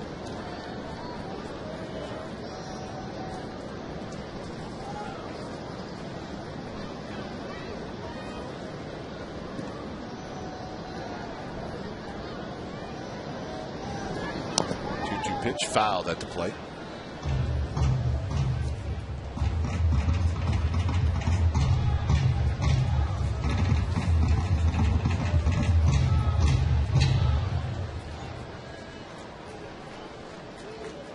Well, they're either talking about Walker or Doumit. You guys have been hitting the ball hard tonight, just like Cliff Pennington. So Pennington has his first hit. And tomorrow night against the Pirates, it's 70s night, brought to you in part by Mrs. Fields in honor of Debbie Fields, one of the original A's ball girls. The A's and Mrs. Fields are making a specially designed cookie. Swinging A's logo cookies will go to fans in one lucky section on the stadium at 70s night tomorrow night. Get tickets now. Visit OaklandAthletics.com. Weather's supposed to be good. Steve Fennell from the A's ticket office said there's a good advance, but still tickets available, and nice to come out and see. Nothing else, just kind of reminisce. Think back to the 70s when the A's won 3 consecutive World Championships. Rudy said 5 consecutive division titles starting in 71 through 75.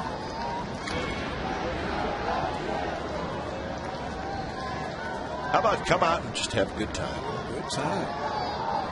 But we know there will be some people staying home watching on Comcast Sportsnet California and high definition Is that going to be special tomorrow night? See those sparkling uniforms in HD? So you're really going to have to pay attention tomorrow night, because see the line at the top of our screen that has the score and it's not going to be there. Count, outs, inning, the whole deal. That's not going to be there, folks, because that's not the way they did it in the 70s. They didn't have high definition either, but we still have to have that. Some things we have to have.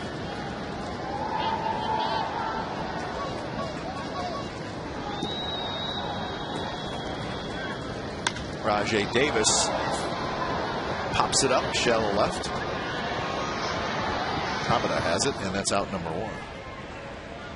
So Coco Chris steps up. Keep an eye on Coco. Single, double, triple so far. Send the opposite field to left field, and then double down the right field line. Almost hit that one out, hit the base of the wall. And even better, a triple to right center. And the speed of Coco Chris, nothing better than watching a triple being hit. Especially a guy with great speed going from home to third. Even better. How about an inside the park home run to complete the cycle? And you know, if he gets a home run now, you know what would be special about this cycle? He'll have done it in order. Single, double, triple. That's a good call, run. yeah. And in 6 innings. That means he could have a chance for a 5-for-5 cycle night, or 6-for-6 like Ian Kinsler. A lot of cycles early in the season last year. And we know our buddy Vince Controlio. Yeah, he's a big fan of the cycle.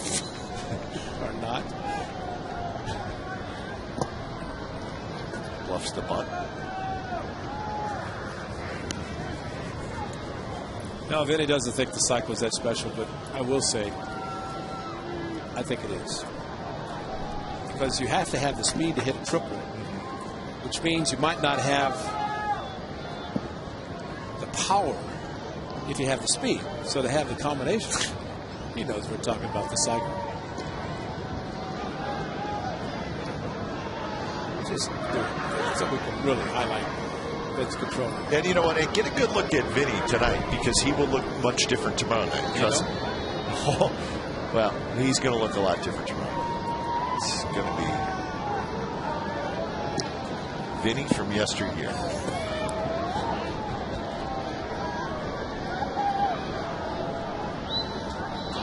Pennington goes, pitches high, throw to second, batting top. Pennington with a stolen base.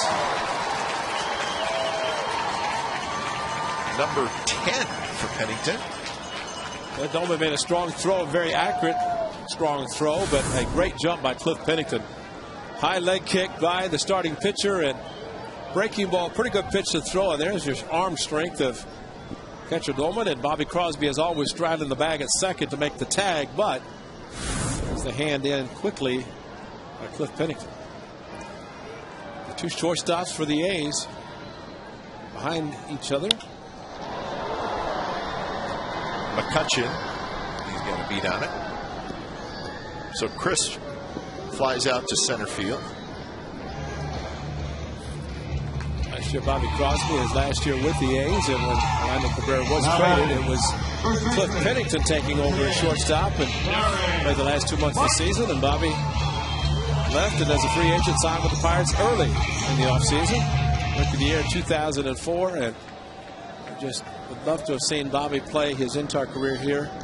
Might still be here had he not had the number of injuries he had that curtailed his production. But you would not find a nicer guy, nicer young man, Bobby Crosby. And hard work. Yep. All he did was come out and work hard every day.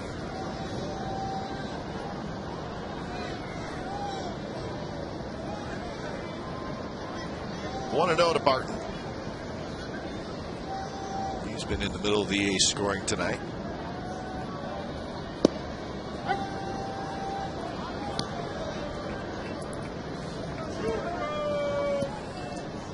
The Astros beat the Rangers tonight 7-4. We'll give you some of the heroes from that game in a little bit. So the 11-game winning streak comes to an end for the Texas Rangers. 7-4 again, the final.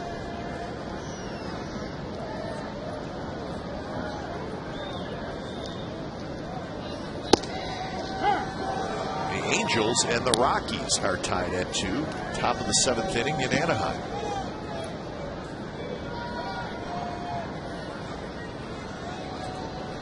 Mariners lost earlier today. Milwaukee 8-3 over Seattle. That game played in Milwaukee.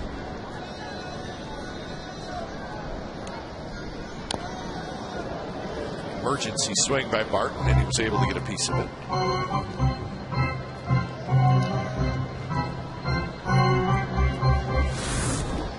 Well, fastball inside, and thought maybe it might be coming back. It's a two-seamer to come back over the plate. And it was a last. Well, just better swing just in case.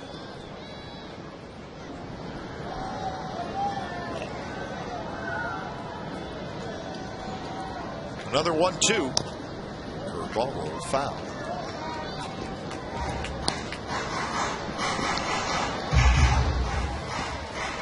There's action in the Pirates bullpen.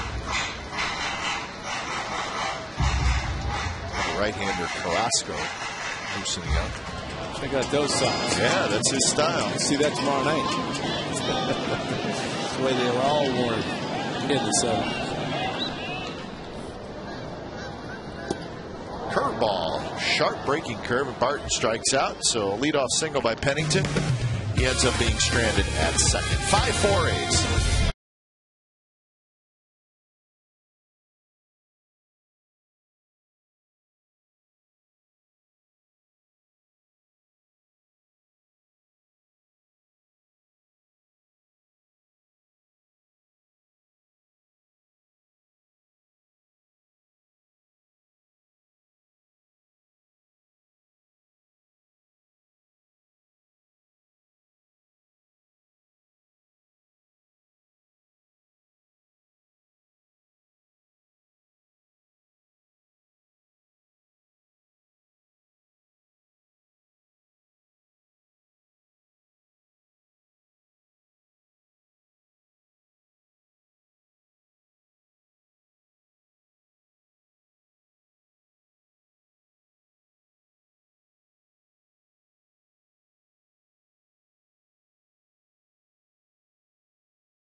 Lowe's. Cast your Scott's All-Star ballot at Lowe's and enter to win a VIP All-Star experience. Compliments of Scott's.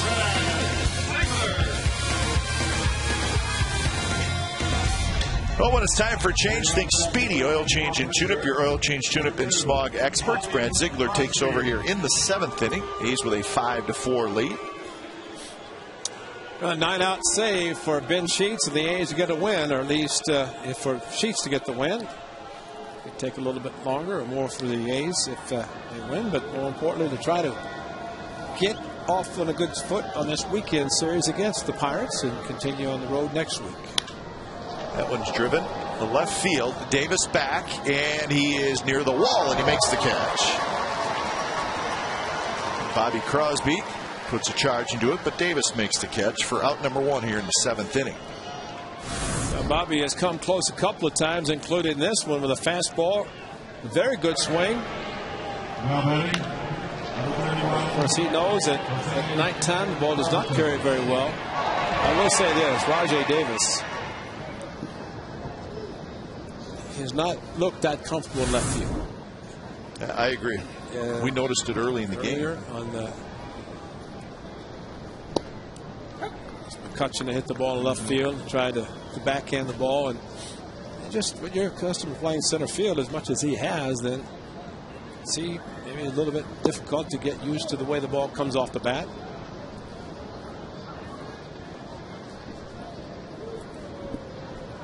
Jose Tabata, the leadoff hitter. Big chopper. Ellis will make the play, and that's 2 outs. Time now for the Home Depot doing more on defense. One of the best plays you'll see. This overthrow, that's not the part of it. This is part of it.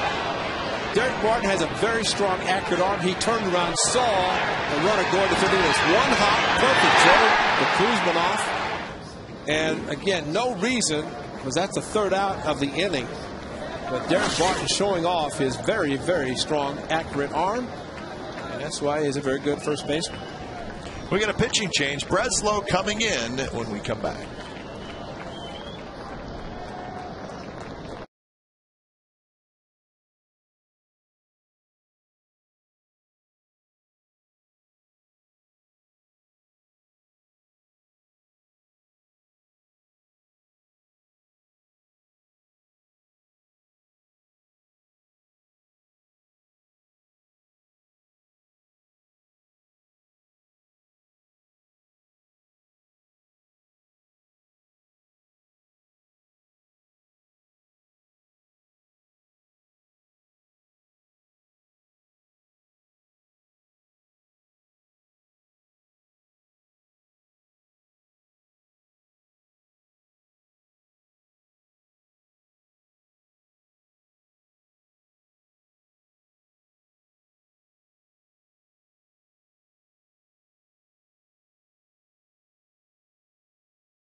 And Breslow will face Neil Walker. A terrific season for Breslow and good numbers for the whole year, but lately he has been terrific. There's 33 strikeouts. A strikeout an inning pitched pretty much for the lefty specialist, and more of a specialist of getting both righties and lefties out, which is facing a righty now. Look at those numbers. Walker, the switch hitter, pops it up. And Barton has it. Side retired. So nothing for the Pirates in the 7th inning. 7th inning stretch coming up. 5-4 A's.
Change and Tune-Up, your oil change, tune-up, and smog experts. DJ Carrasco, the right-hander, comes on in replace of Brad Lincoln.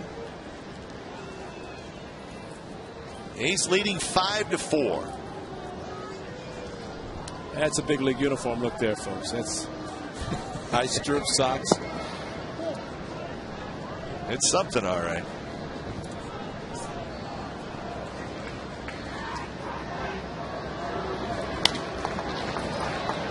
Down the right field line. Not an easy play, and it is going to drop. Church and Walker are both down.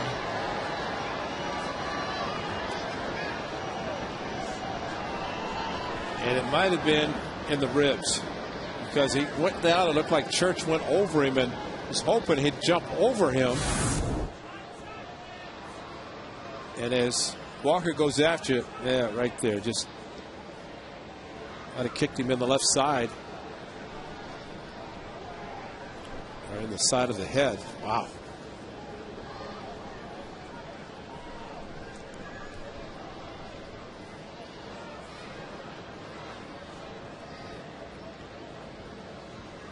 They are still down, folks.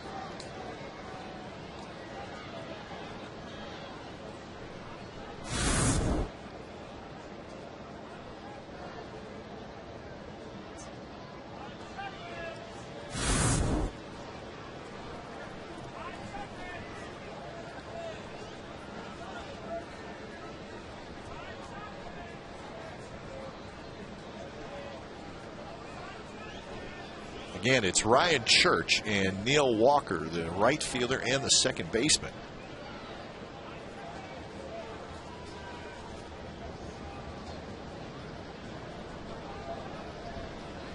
The player that is down right there is Walker.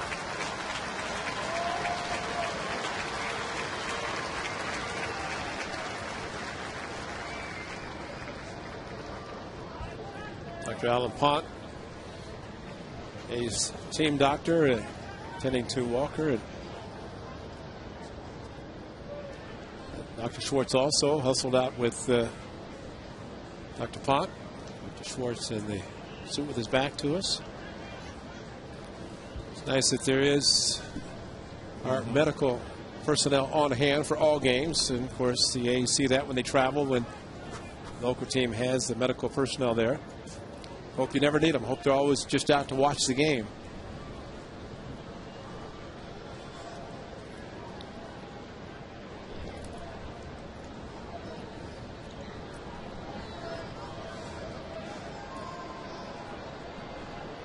Well, you wonder, Ray, too, and watching it, too, if he maybe got a blow to the head at some point in that collision. I think the initial, I thought the side, but it looked like initially that his left side, watched Church in his right knee, and as Walker goes down right there, right knee kind of wrenched his neck a little bit, and that's why the doctor, the trainer for the Pirates, was kind of rubbing the neck area.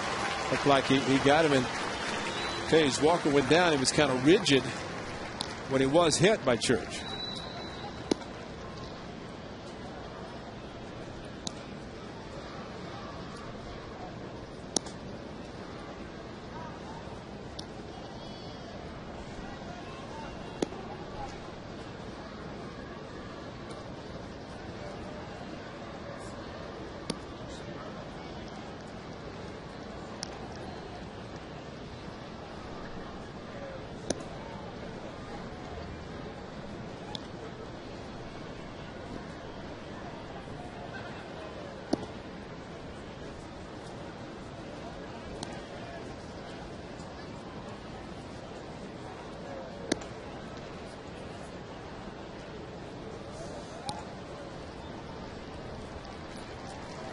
Walker's going to start heading toward the dugout.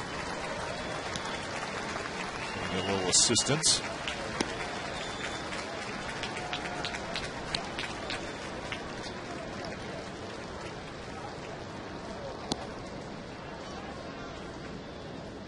As you can see, it was a foul ball off the bat of Kuzmanov.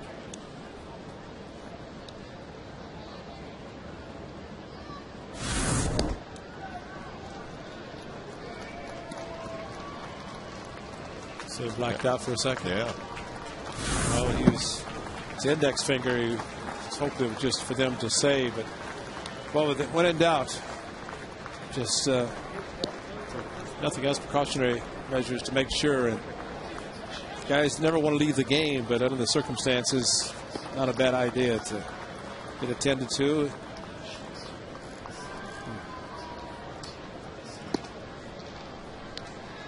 We'll have a couple changes here. Crosby's going to second, and Cedeno, the shortstop, will come in and replace Walker. Butt moved to short. So there it is. Crosby to second, Cedeno to short. Crosby has now moved from shortstop to second base.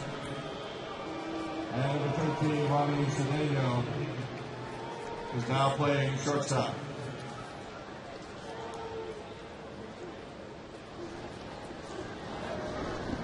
So Cedeno gets loose, throws a few across the diamond.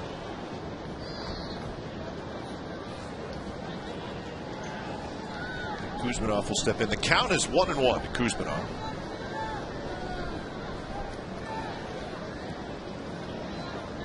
So we hope Neil Walker is going to be okay.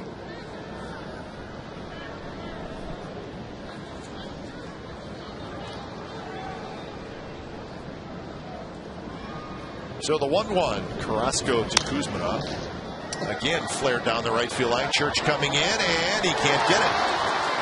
And trying for second is Kuzminov. The throw is offline, and that's a double.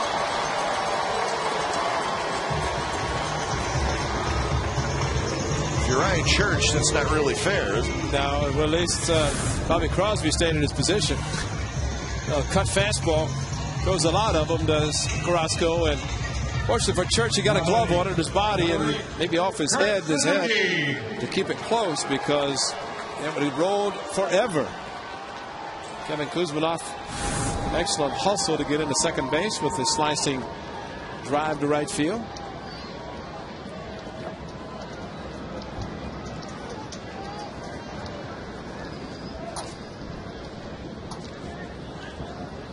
Cedeno trying to keep Kuzminov close at second. Suzuki slices one foul. Well, make sure you visit the A's page on CSNCalifornia.com to vote in today's poll. You make the call. Who should be batting third for the Oakland A's? Joe DiMaggio. Wouldn't that be nice? We'd find a spot for Joe. Joe was talking about DiMaggio, coach for the A's in the years that he was first here. And about that, Joe DiMaggio, coach. It's like Red Shaney's. Talked to Red Shaney's over the weekend in St. Louis. He was coach for the A's in the late 70s. Didn't know they let Red out of St. Louis. They actually traded him to Milwaukee. That's too, right, they did. Yeah. 45 years, though, Red has been in some capacity with the Cardinals. This one's going to reach the seats up over the Pirates dugout. So 1-2 the count. Angels have taken a 3-2 lead over the Rockies in the bottom of the seventh. The Angels already know the Rangers finally lost the game, and they're pushing hard to overtake the Rangers. He's trying to do the same, pick up a game.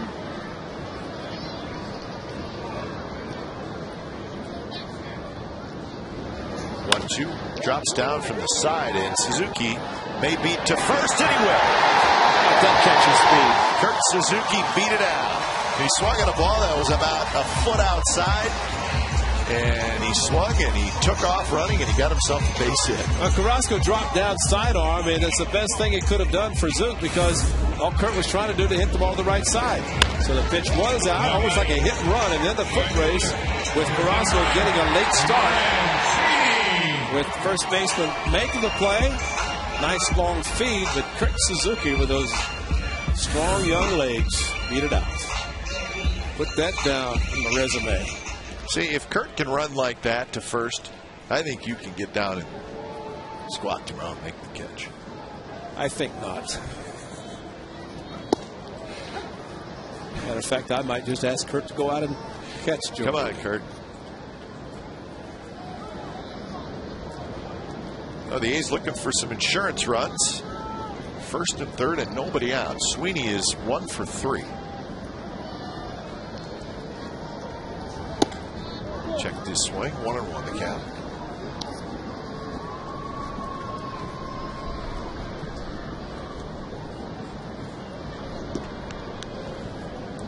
Sweeney reached on an error in the first. Singleton scored in the third and grounded out to second in the fifth.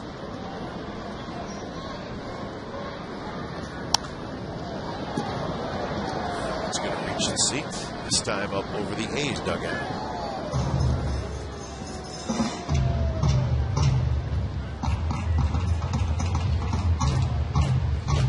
The Yankees are leading the Dodgers 2-1 in the 7th inning at Dodger Stadium. There's the Sox.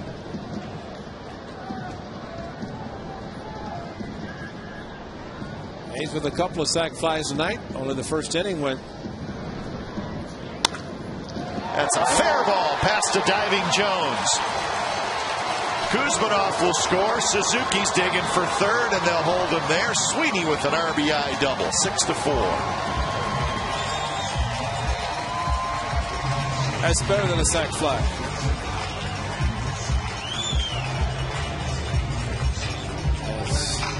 Kurt Suzuki had to make sure he was not caught the line drive, and he was going back to the bag, which is smart base running. Then had to kick it gear before Ryan Sweeney caught him, getting into second base. That was a good effort, diving back to his left. No chance, and Suzuki did not have to touch the bag and motored into third. Javier Lopez. So we got a pitching change. DJ Carrasco faces 3 hitters, gives up 3 hits. He's out.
Game times 105 on the Beach Towns.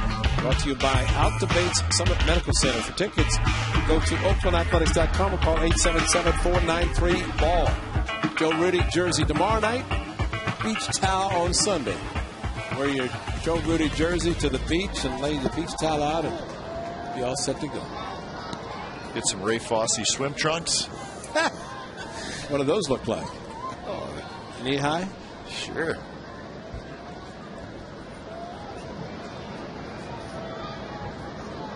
So Javier Lopez, the left-hander, comes on, and Bob Guerin counters with the right-handed hitter, Connor Jackson. So Jack Cust is out of the game.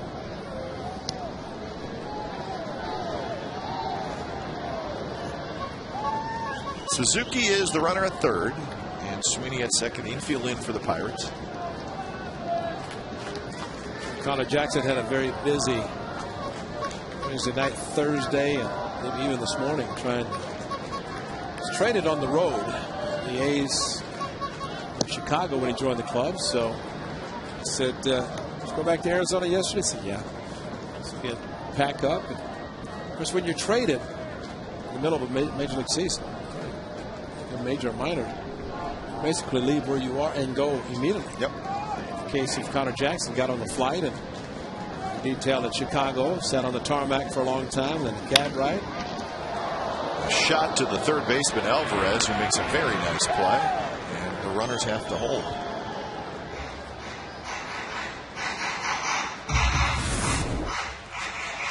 Pretty good play with Alvarez in, even with the bag, and a one-hop scoop. Popped out of his glove, popped back into his glove, and nice throw. Well, the pitcher Lopez was circling around all the way to back up home. It seemed to Vin, I guess he thought Jones might throw the ball to the plate. He's going to back up Dolman. We have an intentional walk to Ellis with Pennington in the on-deck circle.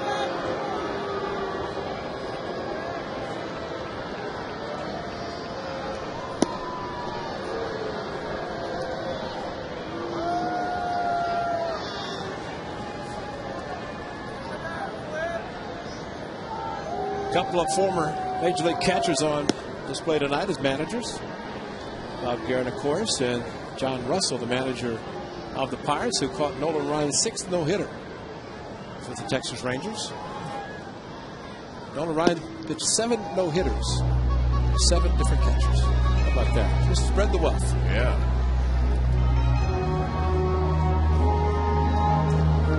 John Russell also, I think, had to catch Charlie Huff, the knuckleball. So he earned it. No fun.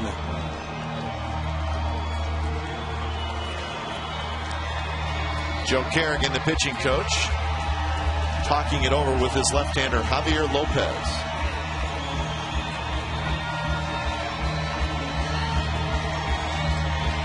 So the bases are loaded, 1 out. Pennington is the hitter. Pennington this year, a .219 right-handed hitter, .247 left-handed. So that may have been some of the numbers that the Pirates were looking at when it comes to Pennington as they walked Ellis. He do not know how hot Cliff Pennington is. Yeah. .242 batting average, and not too long ago he's worried about getting it out on the interstate under 200. He's 42 points over.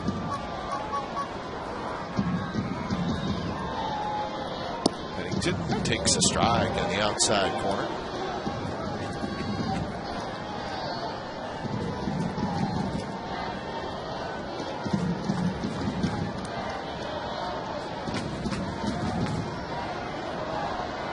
Suzuki, Sweeney, Ellis are the runners.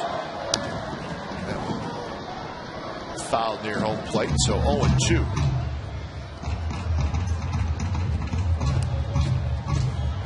So now Pennington will have to protect. Rajai Davis is in the on-deck circle.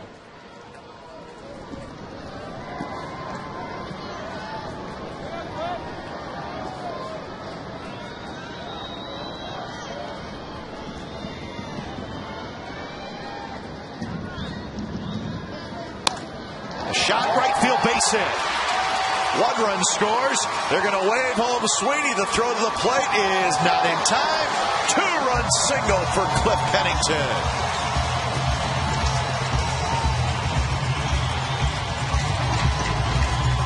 So I say they don't know how hot Cliff Pennington has been.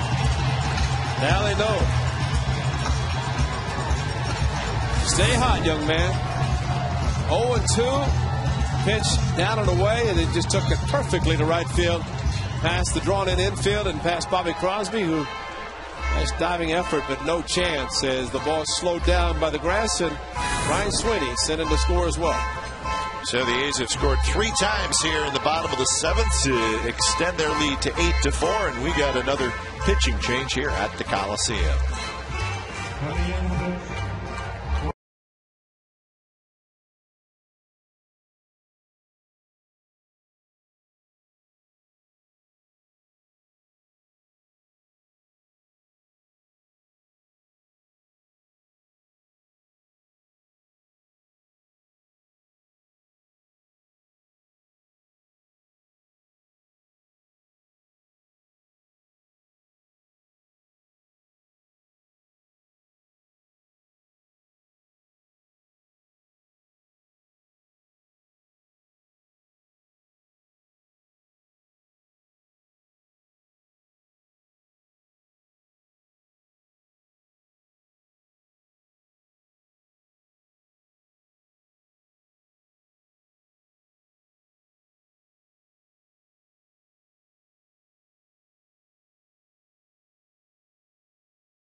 and may not be reproduced or retransmitted in any form, and the accounts and descriptions of this game may not be disseminated without the express written consent of Athletics Investment Group, LLC. Cliff Pennington with a big 2-run single here in the bottom of the 7th. The A's have opened it up 8-4 now over the Pirates. Still just one out. And the new pitcher is Brendan Donnelly. So Donnelly comes on, a veteran right-hander, and he faces a pinch hitter in Gabe Gross. Many years with the Angels, pitched well as the middle reliever for Mike Scioscia. Very good fastball.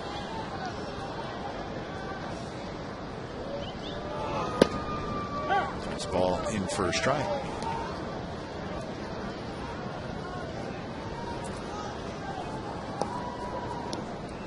So Gross hitting for Rajai Davis. Davis was 0 for 3 in the ball game.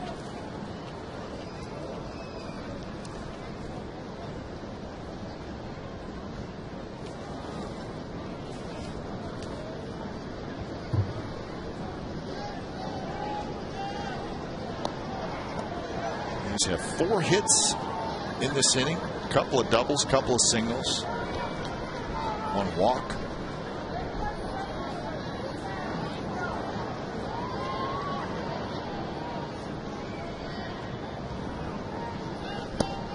Not close, 1-1.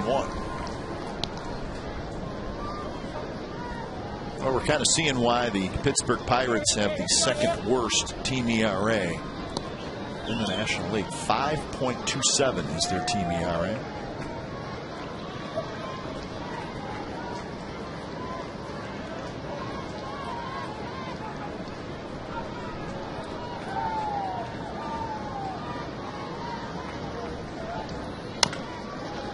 Big bouncer, and that one's foul. 6 of the 8 runs tonight the A's have scored are earned. The 2 unearned in the first inning. The A's would take them. Still after the Pirates jumped off to an early 2-0 lead.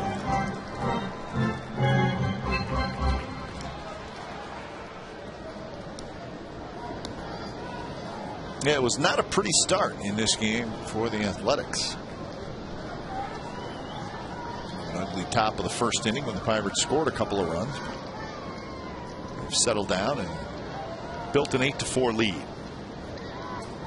Ollie also has a nice split finger fastball that goes with the fastball and slider.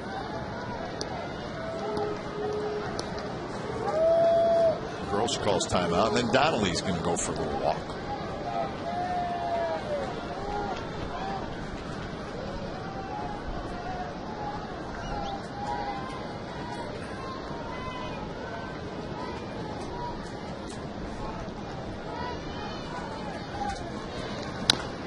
Another grounder foul. So Gross hanging in there against Donnelly.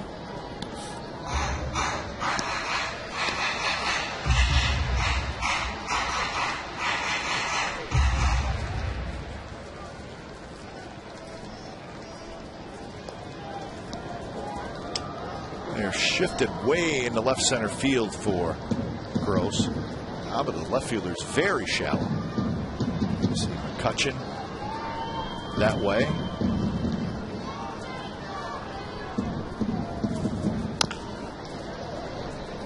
Speed pitch again. So Gabe Gross doing a good job fighting off Donnelly and waiting for a fastball. A good article this morning. Gabe Gross working again with Jim Scanlon, who we had with Milwaukee, and talking about how much Jim Scanlon has helped him. And Ski has done an excellent job, of course, for the Brewers, now with the Athletics. Great article about Jim Scanlon, where he said very early in his professional career, figured he was going to make it, so he turned to coaching, something that he has been very good at.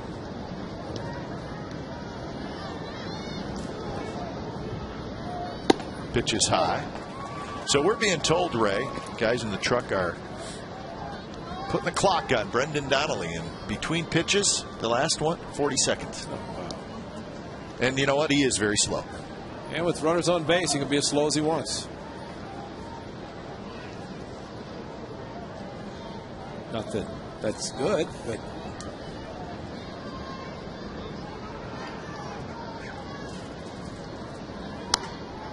A little flare, center field. That'll drop for a hit.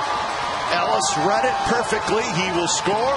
To third goes Pennington, and it's 9-4. Gabe Gross just kept fouling off those off-speed pitches. And finally he said, you know what?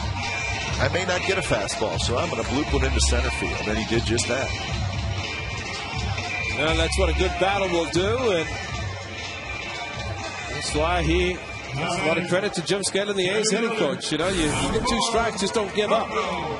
Went down, and maybe it was a flare. Maybe it was a check swing. But he got the hit. 2 base runners read the ball perfectly. And Mike Gallego able to send Mark Ellis, who was intentionally walking in front of Cliff Pennington's 2-run single, and Pennington hustled over to third.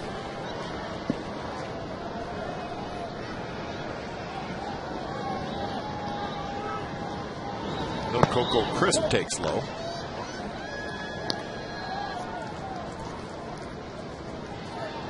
Five hits in the inning and 4 runs. Remember, Coco Crisp, a single, a double, and a triple tonight. He's also hit a fly ball to center field. Nobody at second base, so now you don't have to worry about multiple signs. Just give 1 sign. Should not take as long between pitching or between the pitchers to the hitters.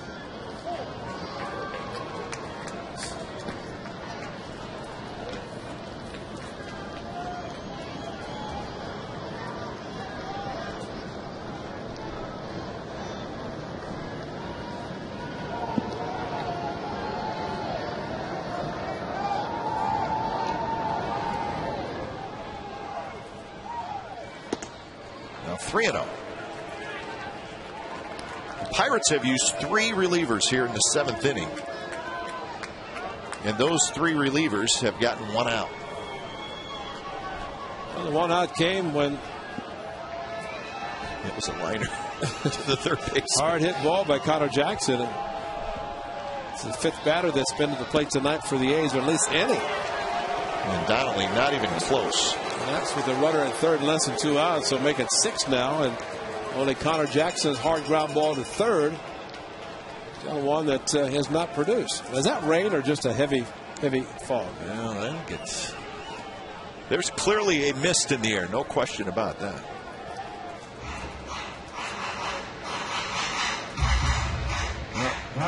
You look at that shot, that answers your question right there. Hoods are up. I think that's just for the warmth. Maybe.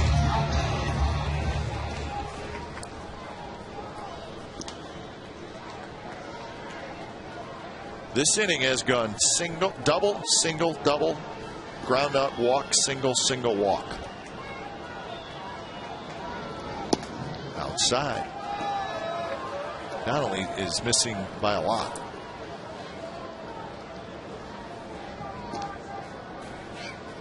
Derek Barton is 0 for 2 tonight, but he's walked and scored and hit a sacrifice fly.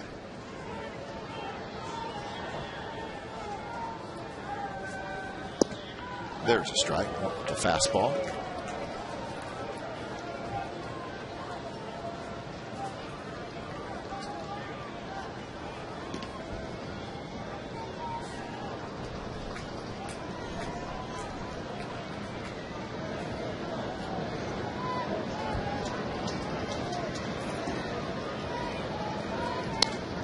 Good swing there. Looked like Barton had a pretty good view of that pitch.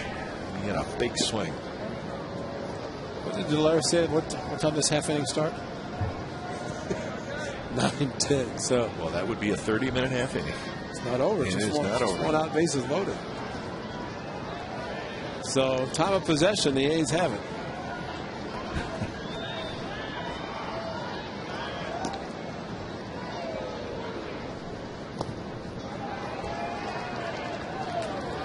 Well, a couple pitching changes. That certainly adds a couple minutes each time. The injury, remember that happened. Oh, that's right. That was the first batter of this inning. Yeah. Third pitch thrown in the inning back at 9-11.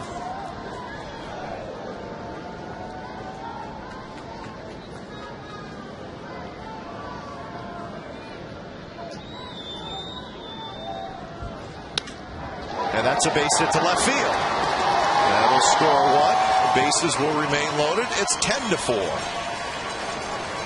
Barton just reached out and poked it into left center. So a couple of RBIs tonight for Derek Barton. Now the 2-strike hit, and there have been a few in this inning, and Number 5. a few opposite field in this inning, like 5.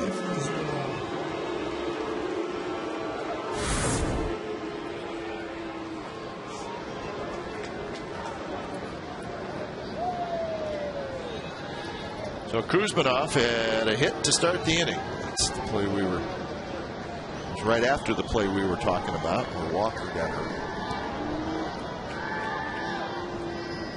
2 for 4 tonight.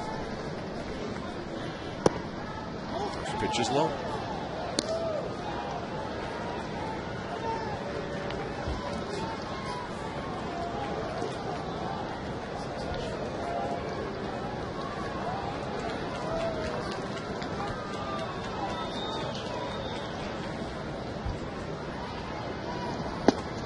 Fastball, and Kuzmanov had a big swing.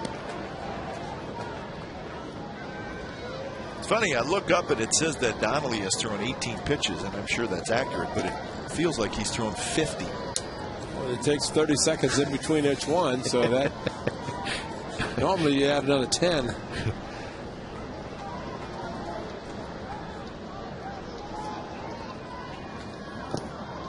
That one bounces away.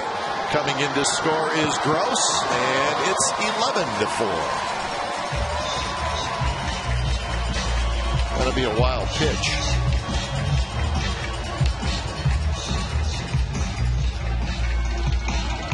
Chris moved up to third. Barton stayed at first.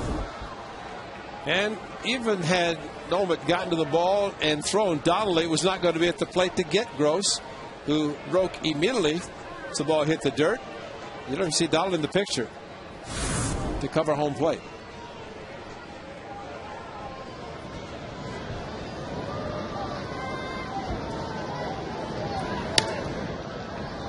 Fister, and that's going to drop foul. Jones chases it down.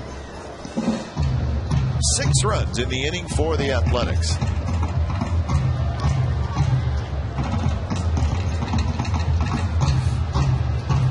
And maybe after disappointing series against the Reds and the day off, this is just what the A's need. Maybe a little one-sided victory. Not over yet.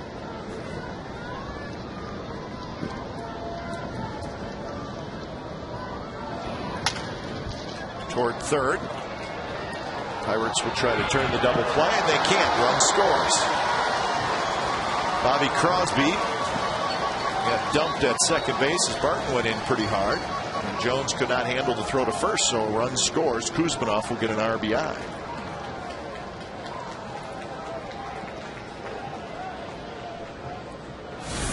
Around the horn, of course, it allowed Barton to get on Bobby Crosby very quickly. And remember, last year was the first time that Bobby Crosby played any other position but shortstop. And that was in his 6th year with the A's last year, playing all different positions. Very few at shortstop, and so that's a little bit different for a shortstop playing second base and the turn, especially with the base runner coming in very hard. So now 12-4.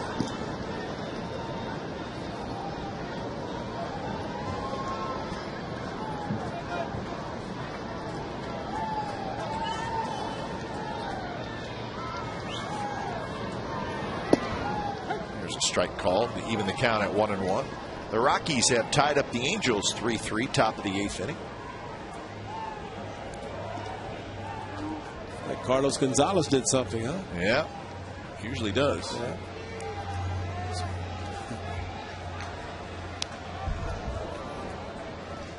Someone was critical of him recently, talking about his split. Of course, Coors Field, everybody thinks guys are much better hitters there than on the road. Still a pretty good player. Absolutely. For a long time to come. Splits or no splits.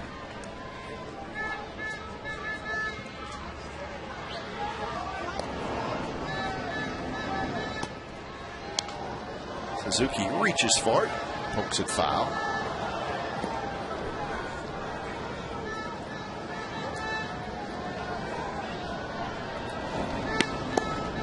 Gabe Gross.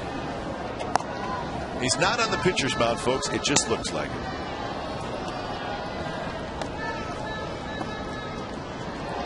Gabe said he had pitched before. I believe that. I mean, quarterbacks usually can do it all. Especially a quarterback in Auburn. He's probably got some skills, I would think.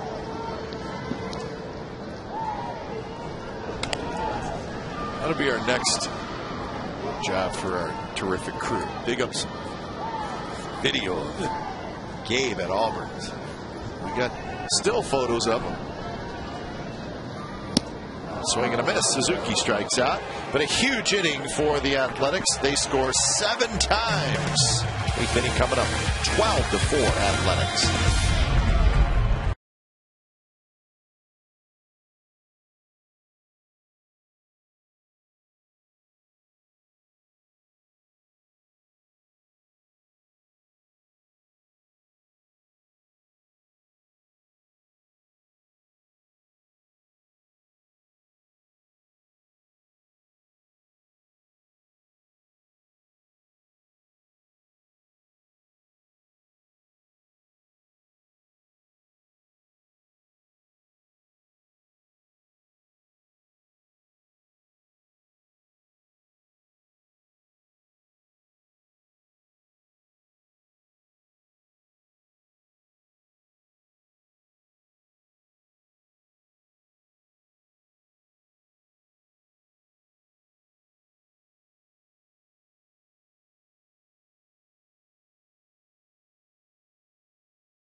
Seven-run 7th inning. Gabe Gross, who pinch hit, stays in the game to play left field.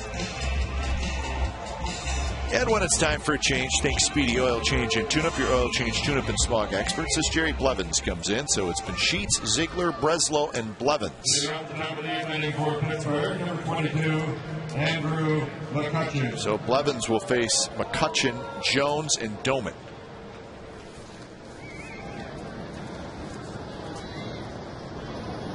First pitch is a fastball in for a strike. Boy, it seemed like about 50 minutes ago that Craig Breslow was pitching. That's about what it was. I mean, 1/3 of an inning, keeps his streak of retired batters. 17 now, retired in succession. You have the Strike 3 Foundation. Nice. Last night at the A's Community Fund Golf Tournament, the special prize, a special auction item, and the proceeds went to Craig Breslow's Strike 3 Foundation.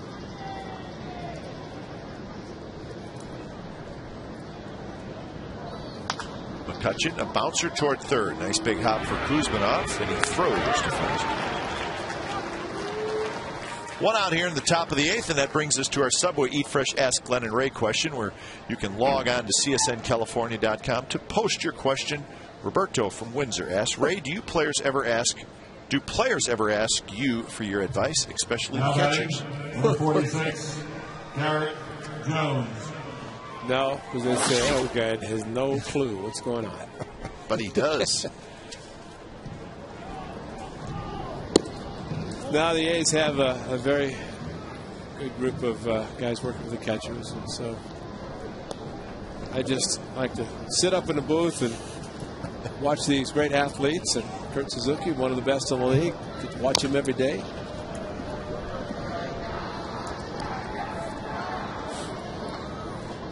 Landon Powell.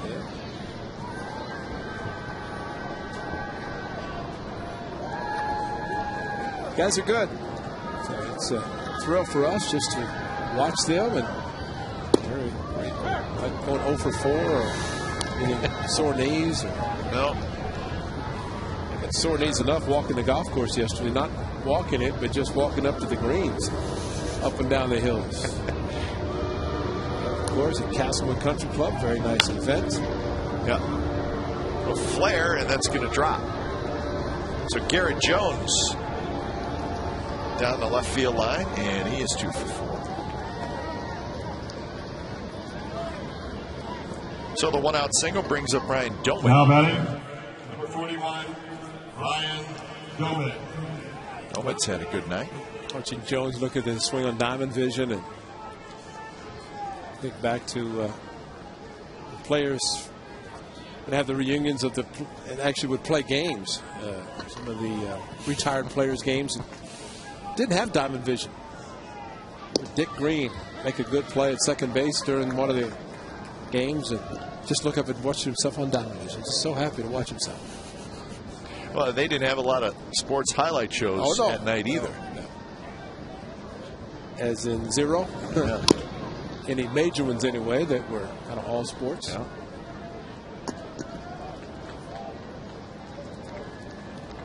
But if you made one in the World Series, a little different. It was going to be seen over and over and over, like the Joe Rudi catch we showed you earlier. The problem is a guy may make 10 great catches in a year, or whatever. Back then, if it wasn't on TV, you were never, ever, ever going to see it. There's no doubt even in today's world for baseball. Speaking of highlights, well, you're going to see some on what you're going to talk about. Sportsnet right? Central. It's coming up tonight at 10:30 over on our sister station, Comcast Sportsnet Bay Area. Full baseball recaps, as always. World Cup, Quakes highlights, and meet the newest Warrior Minibach and Dave Benz. Think about this game on the East Coast. It's approaching midnight. Actually, 1 o'clock to be exact. It's 6 minutes till 9:54 here, local time. So any great highlights are happening on the West Coast. Maybe see them the next day or don't see them at all. And not everybody watches the highlight shows the next day.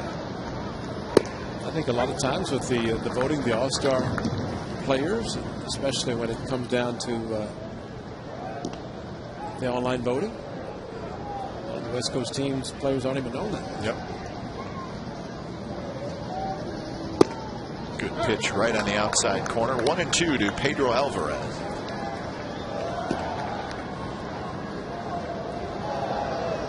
Alvarez has struck out 3 times, all swinging. And he's going to strike out a 4th time, this time looking. So Jerry Blevins with a couple of strikeouts. Bottom of the 8th coming up. The A's with a 12-4 lead.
Bottom of the 8th inning as Ryan Sweeney will lead things off. And a new pitcher for the Pirates. I'll tell you who that is in a minute. And Sweeney's going to beat it out. So Ryan Sweeney has his 3rd hit. Sweeney busting it down the line. Here's our McDonald's game summary. 4-9-1 for Pittsburgh and 12-15-2 for the Athletics. So big offensive night. You see the 7th spot in the 7th. And that's really what obviously blew this game open.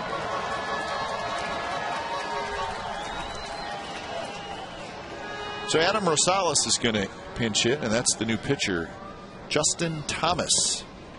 And that would be a crossover. Wow. I'm not an expert, but wow, even I know that.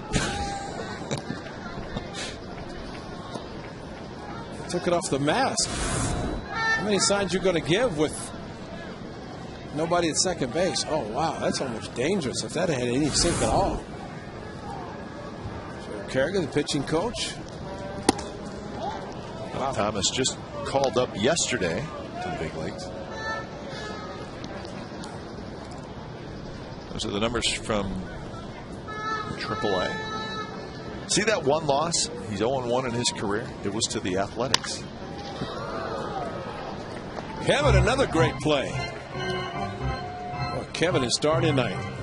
Caught one in the air and then a hard ground ball. He's protected his pitchers tonight. Check this out. Great form. We could interview him tonight. Wow. And what? No, he's saying that's just routine. Oh, he's gonna do try it again. No problem. Got it. Boy, 2 for 2 on ground balls. Well, he's been working hard. I bet he's been out here practicing when the A's were on this last road trip. Check it out. Mike Gallego's been working with him. 2 hands. 2 hands. Put the ball in his glove. Oh, I thought he was going to 3 in a row. Well, they let him make the play. Play the carom.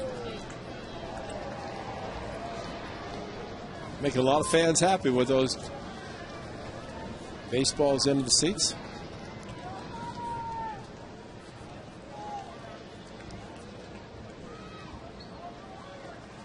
Another 2-2 to Rosales. Inside, a full count. Sweeney at first with the A's 15th hit of the year. Kevin earlier, how about this one in the air? Look at the guy who's not even worrying about moving because they know they're protected. Nice job, Kev. How about this one? That's when all the guys were in the clubhouse. That one's drilled to center. McCutchen racing back, and it is off the wall. Hold up, Adam. You're not gonna... Sweeney being pushed home by Rosales, who has a triple, and it's 13-4.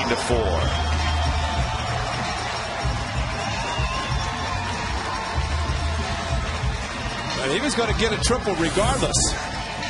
It might have been 2 guys at third base, but Adam Rosales, with his running, and Ryan Sweeney wanted to make sure the ball was not caught by the speedy McCutchen. And then Karam off the wall a little bit past him, and that enabled Mike Gallego to send Ryan Sweeney because Adam Rosales, as we know, running hard all the way.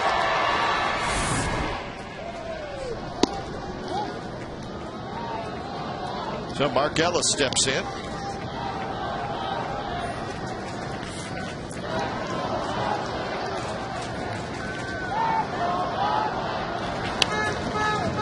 Infield in for the Pirates.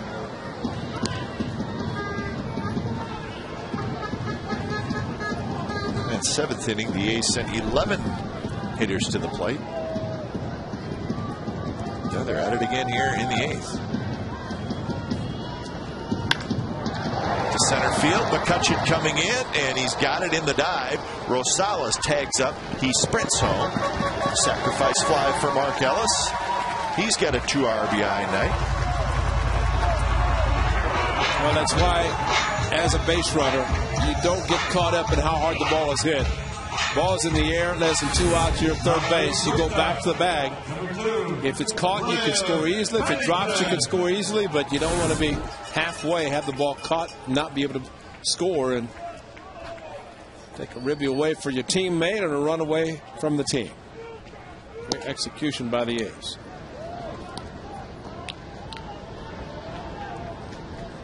Cliff Pennington's had a very good night.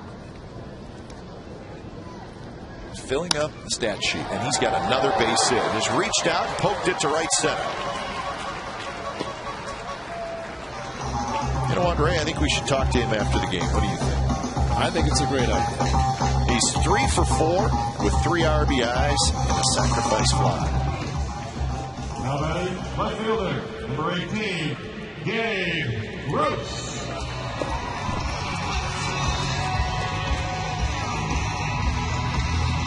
So Gabe Gross will get his second at bat.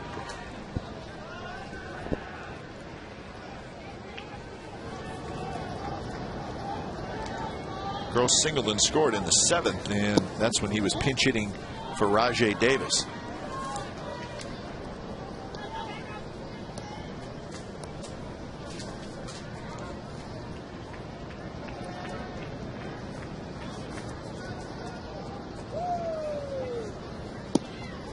Slider catches the outside corner.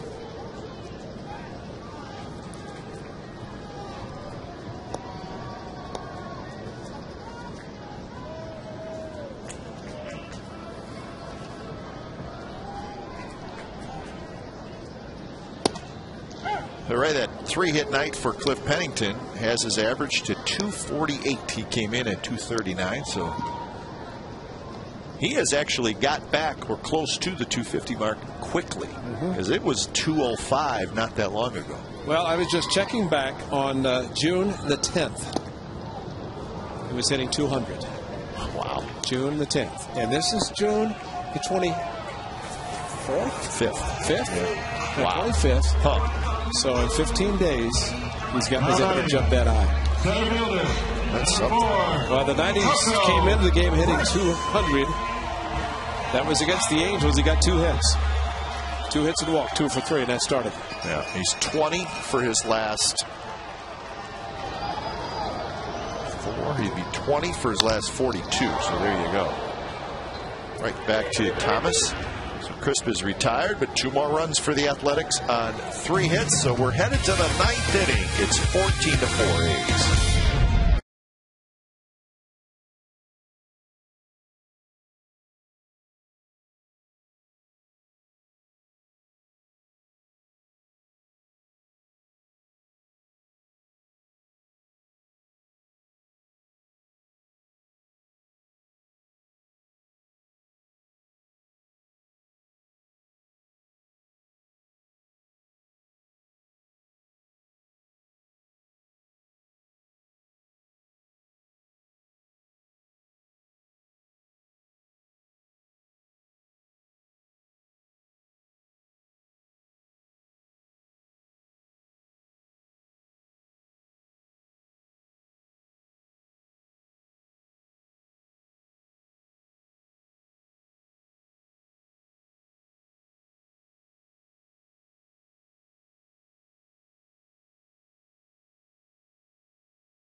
Toyota.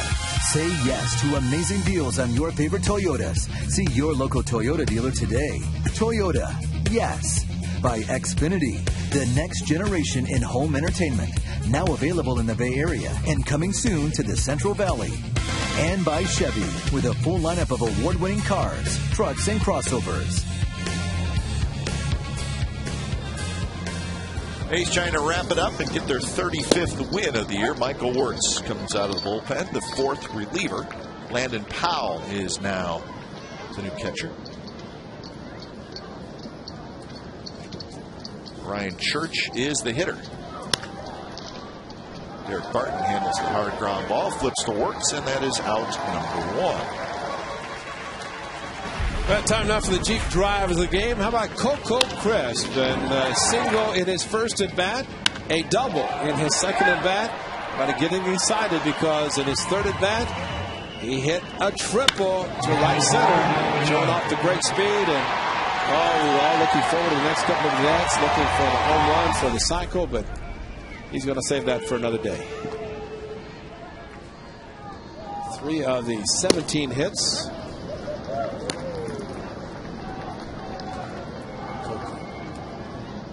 Get Landon Powell again? Did you put him in? He's in there. Oh, yeah, baby.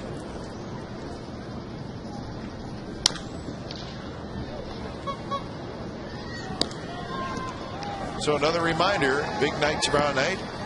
The awards numbers. It's time for a change. Think Speedy Oil Change and Tune-Up. Your oil change tune-up and smog experts. Tomorrow night, we have lots of fun. The entire stadium and our telecast will go back to the 70s as Wertz strikes out Delvin Young. A good hard slider slash look-alike splitter for Michael Wertz or Chet Denner. P and A's, Pirates and A's. Tomorrow 7 o'clock. So join us at 7. And we're going to have lots of fun. Our telecast will be just like the 70s, folks. Except it'll be in high definition. Have to do that. Have to do that. Bobby Crosby swings at the first pitch. Pops it high and foul.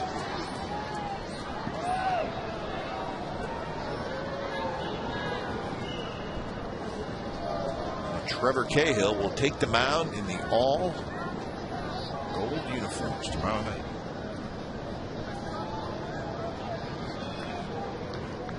One pitch to Crosby is high. Crosby is 0 for 3. Hit the ball in the air 3 times.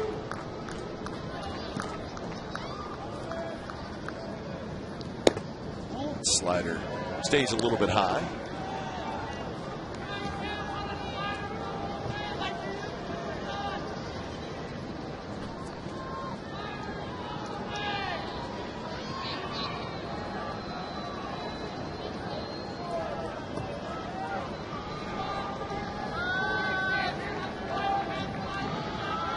Ben Sheets went 6 innings tonight. Looks like he's going to get his first win since May 8th. 8 starts ago.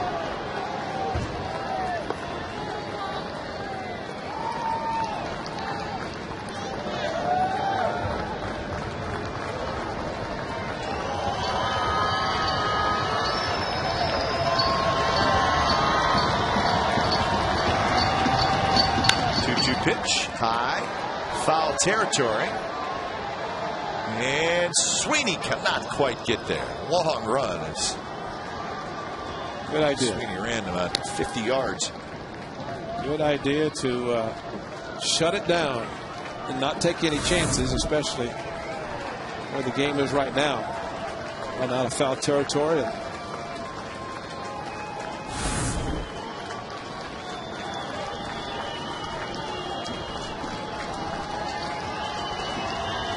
So Wertz ready again. 2-2 the count to Crosby.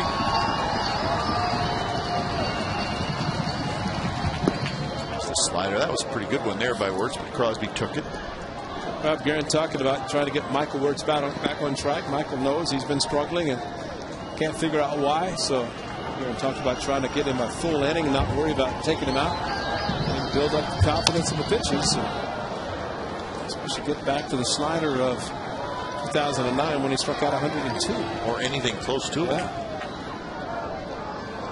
But there's no doubt a lot of that is the confidence. And Michael Wertz definitely put in position last year in the 8th inning to set up Andrew Bailey and wants to get back to that position this year.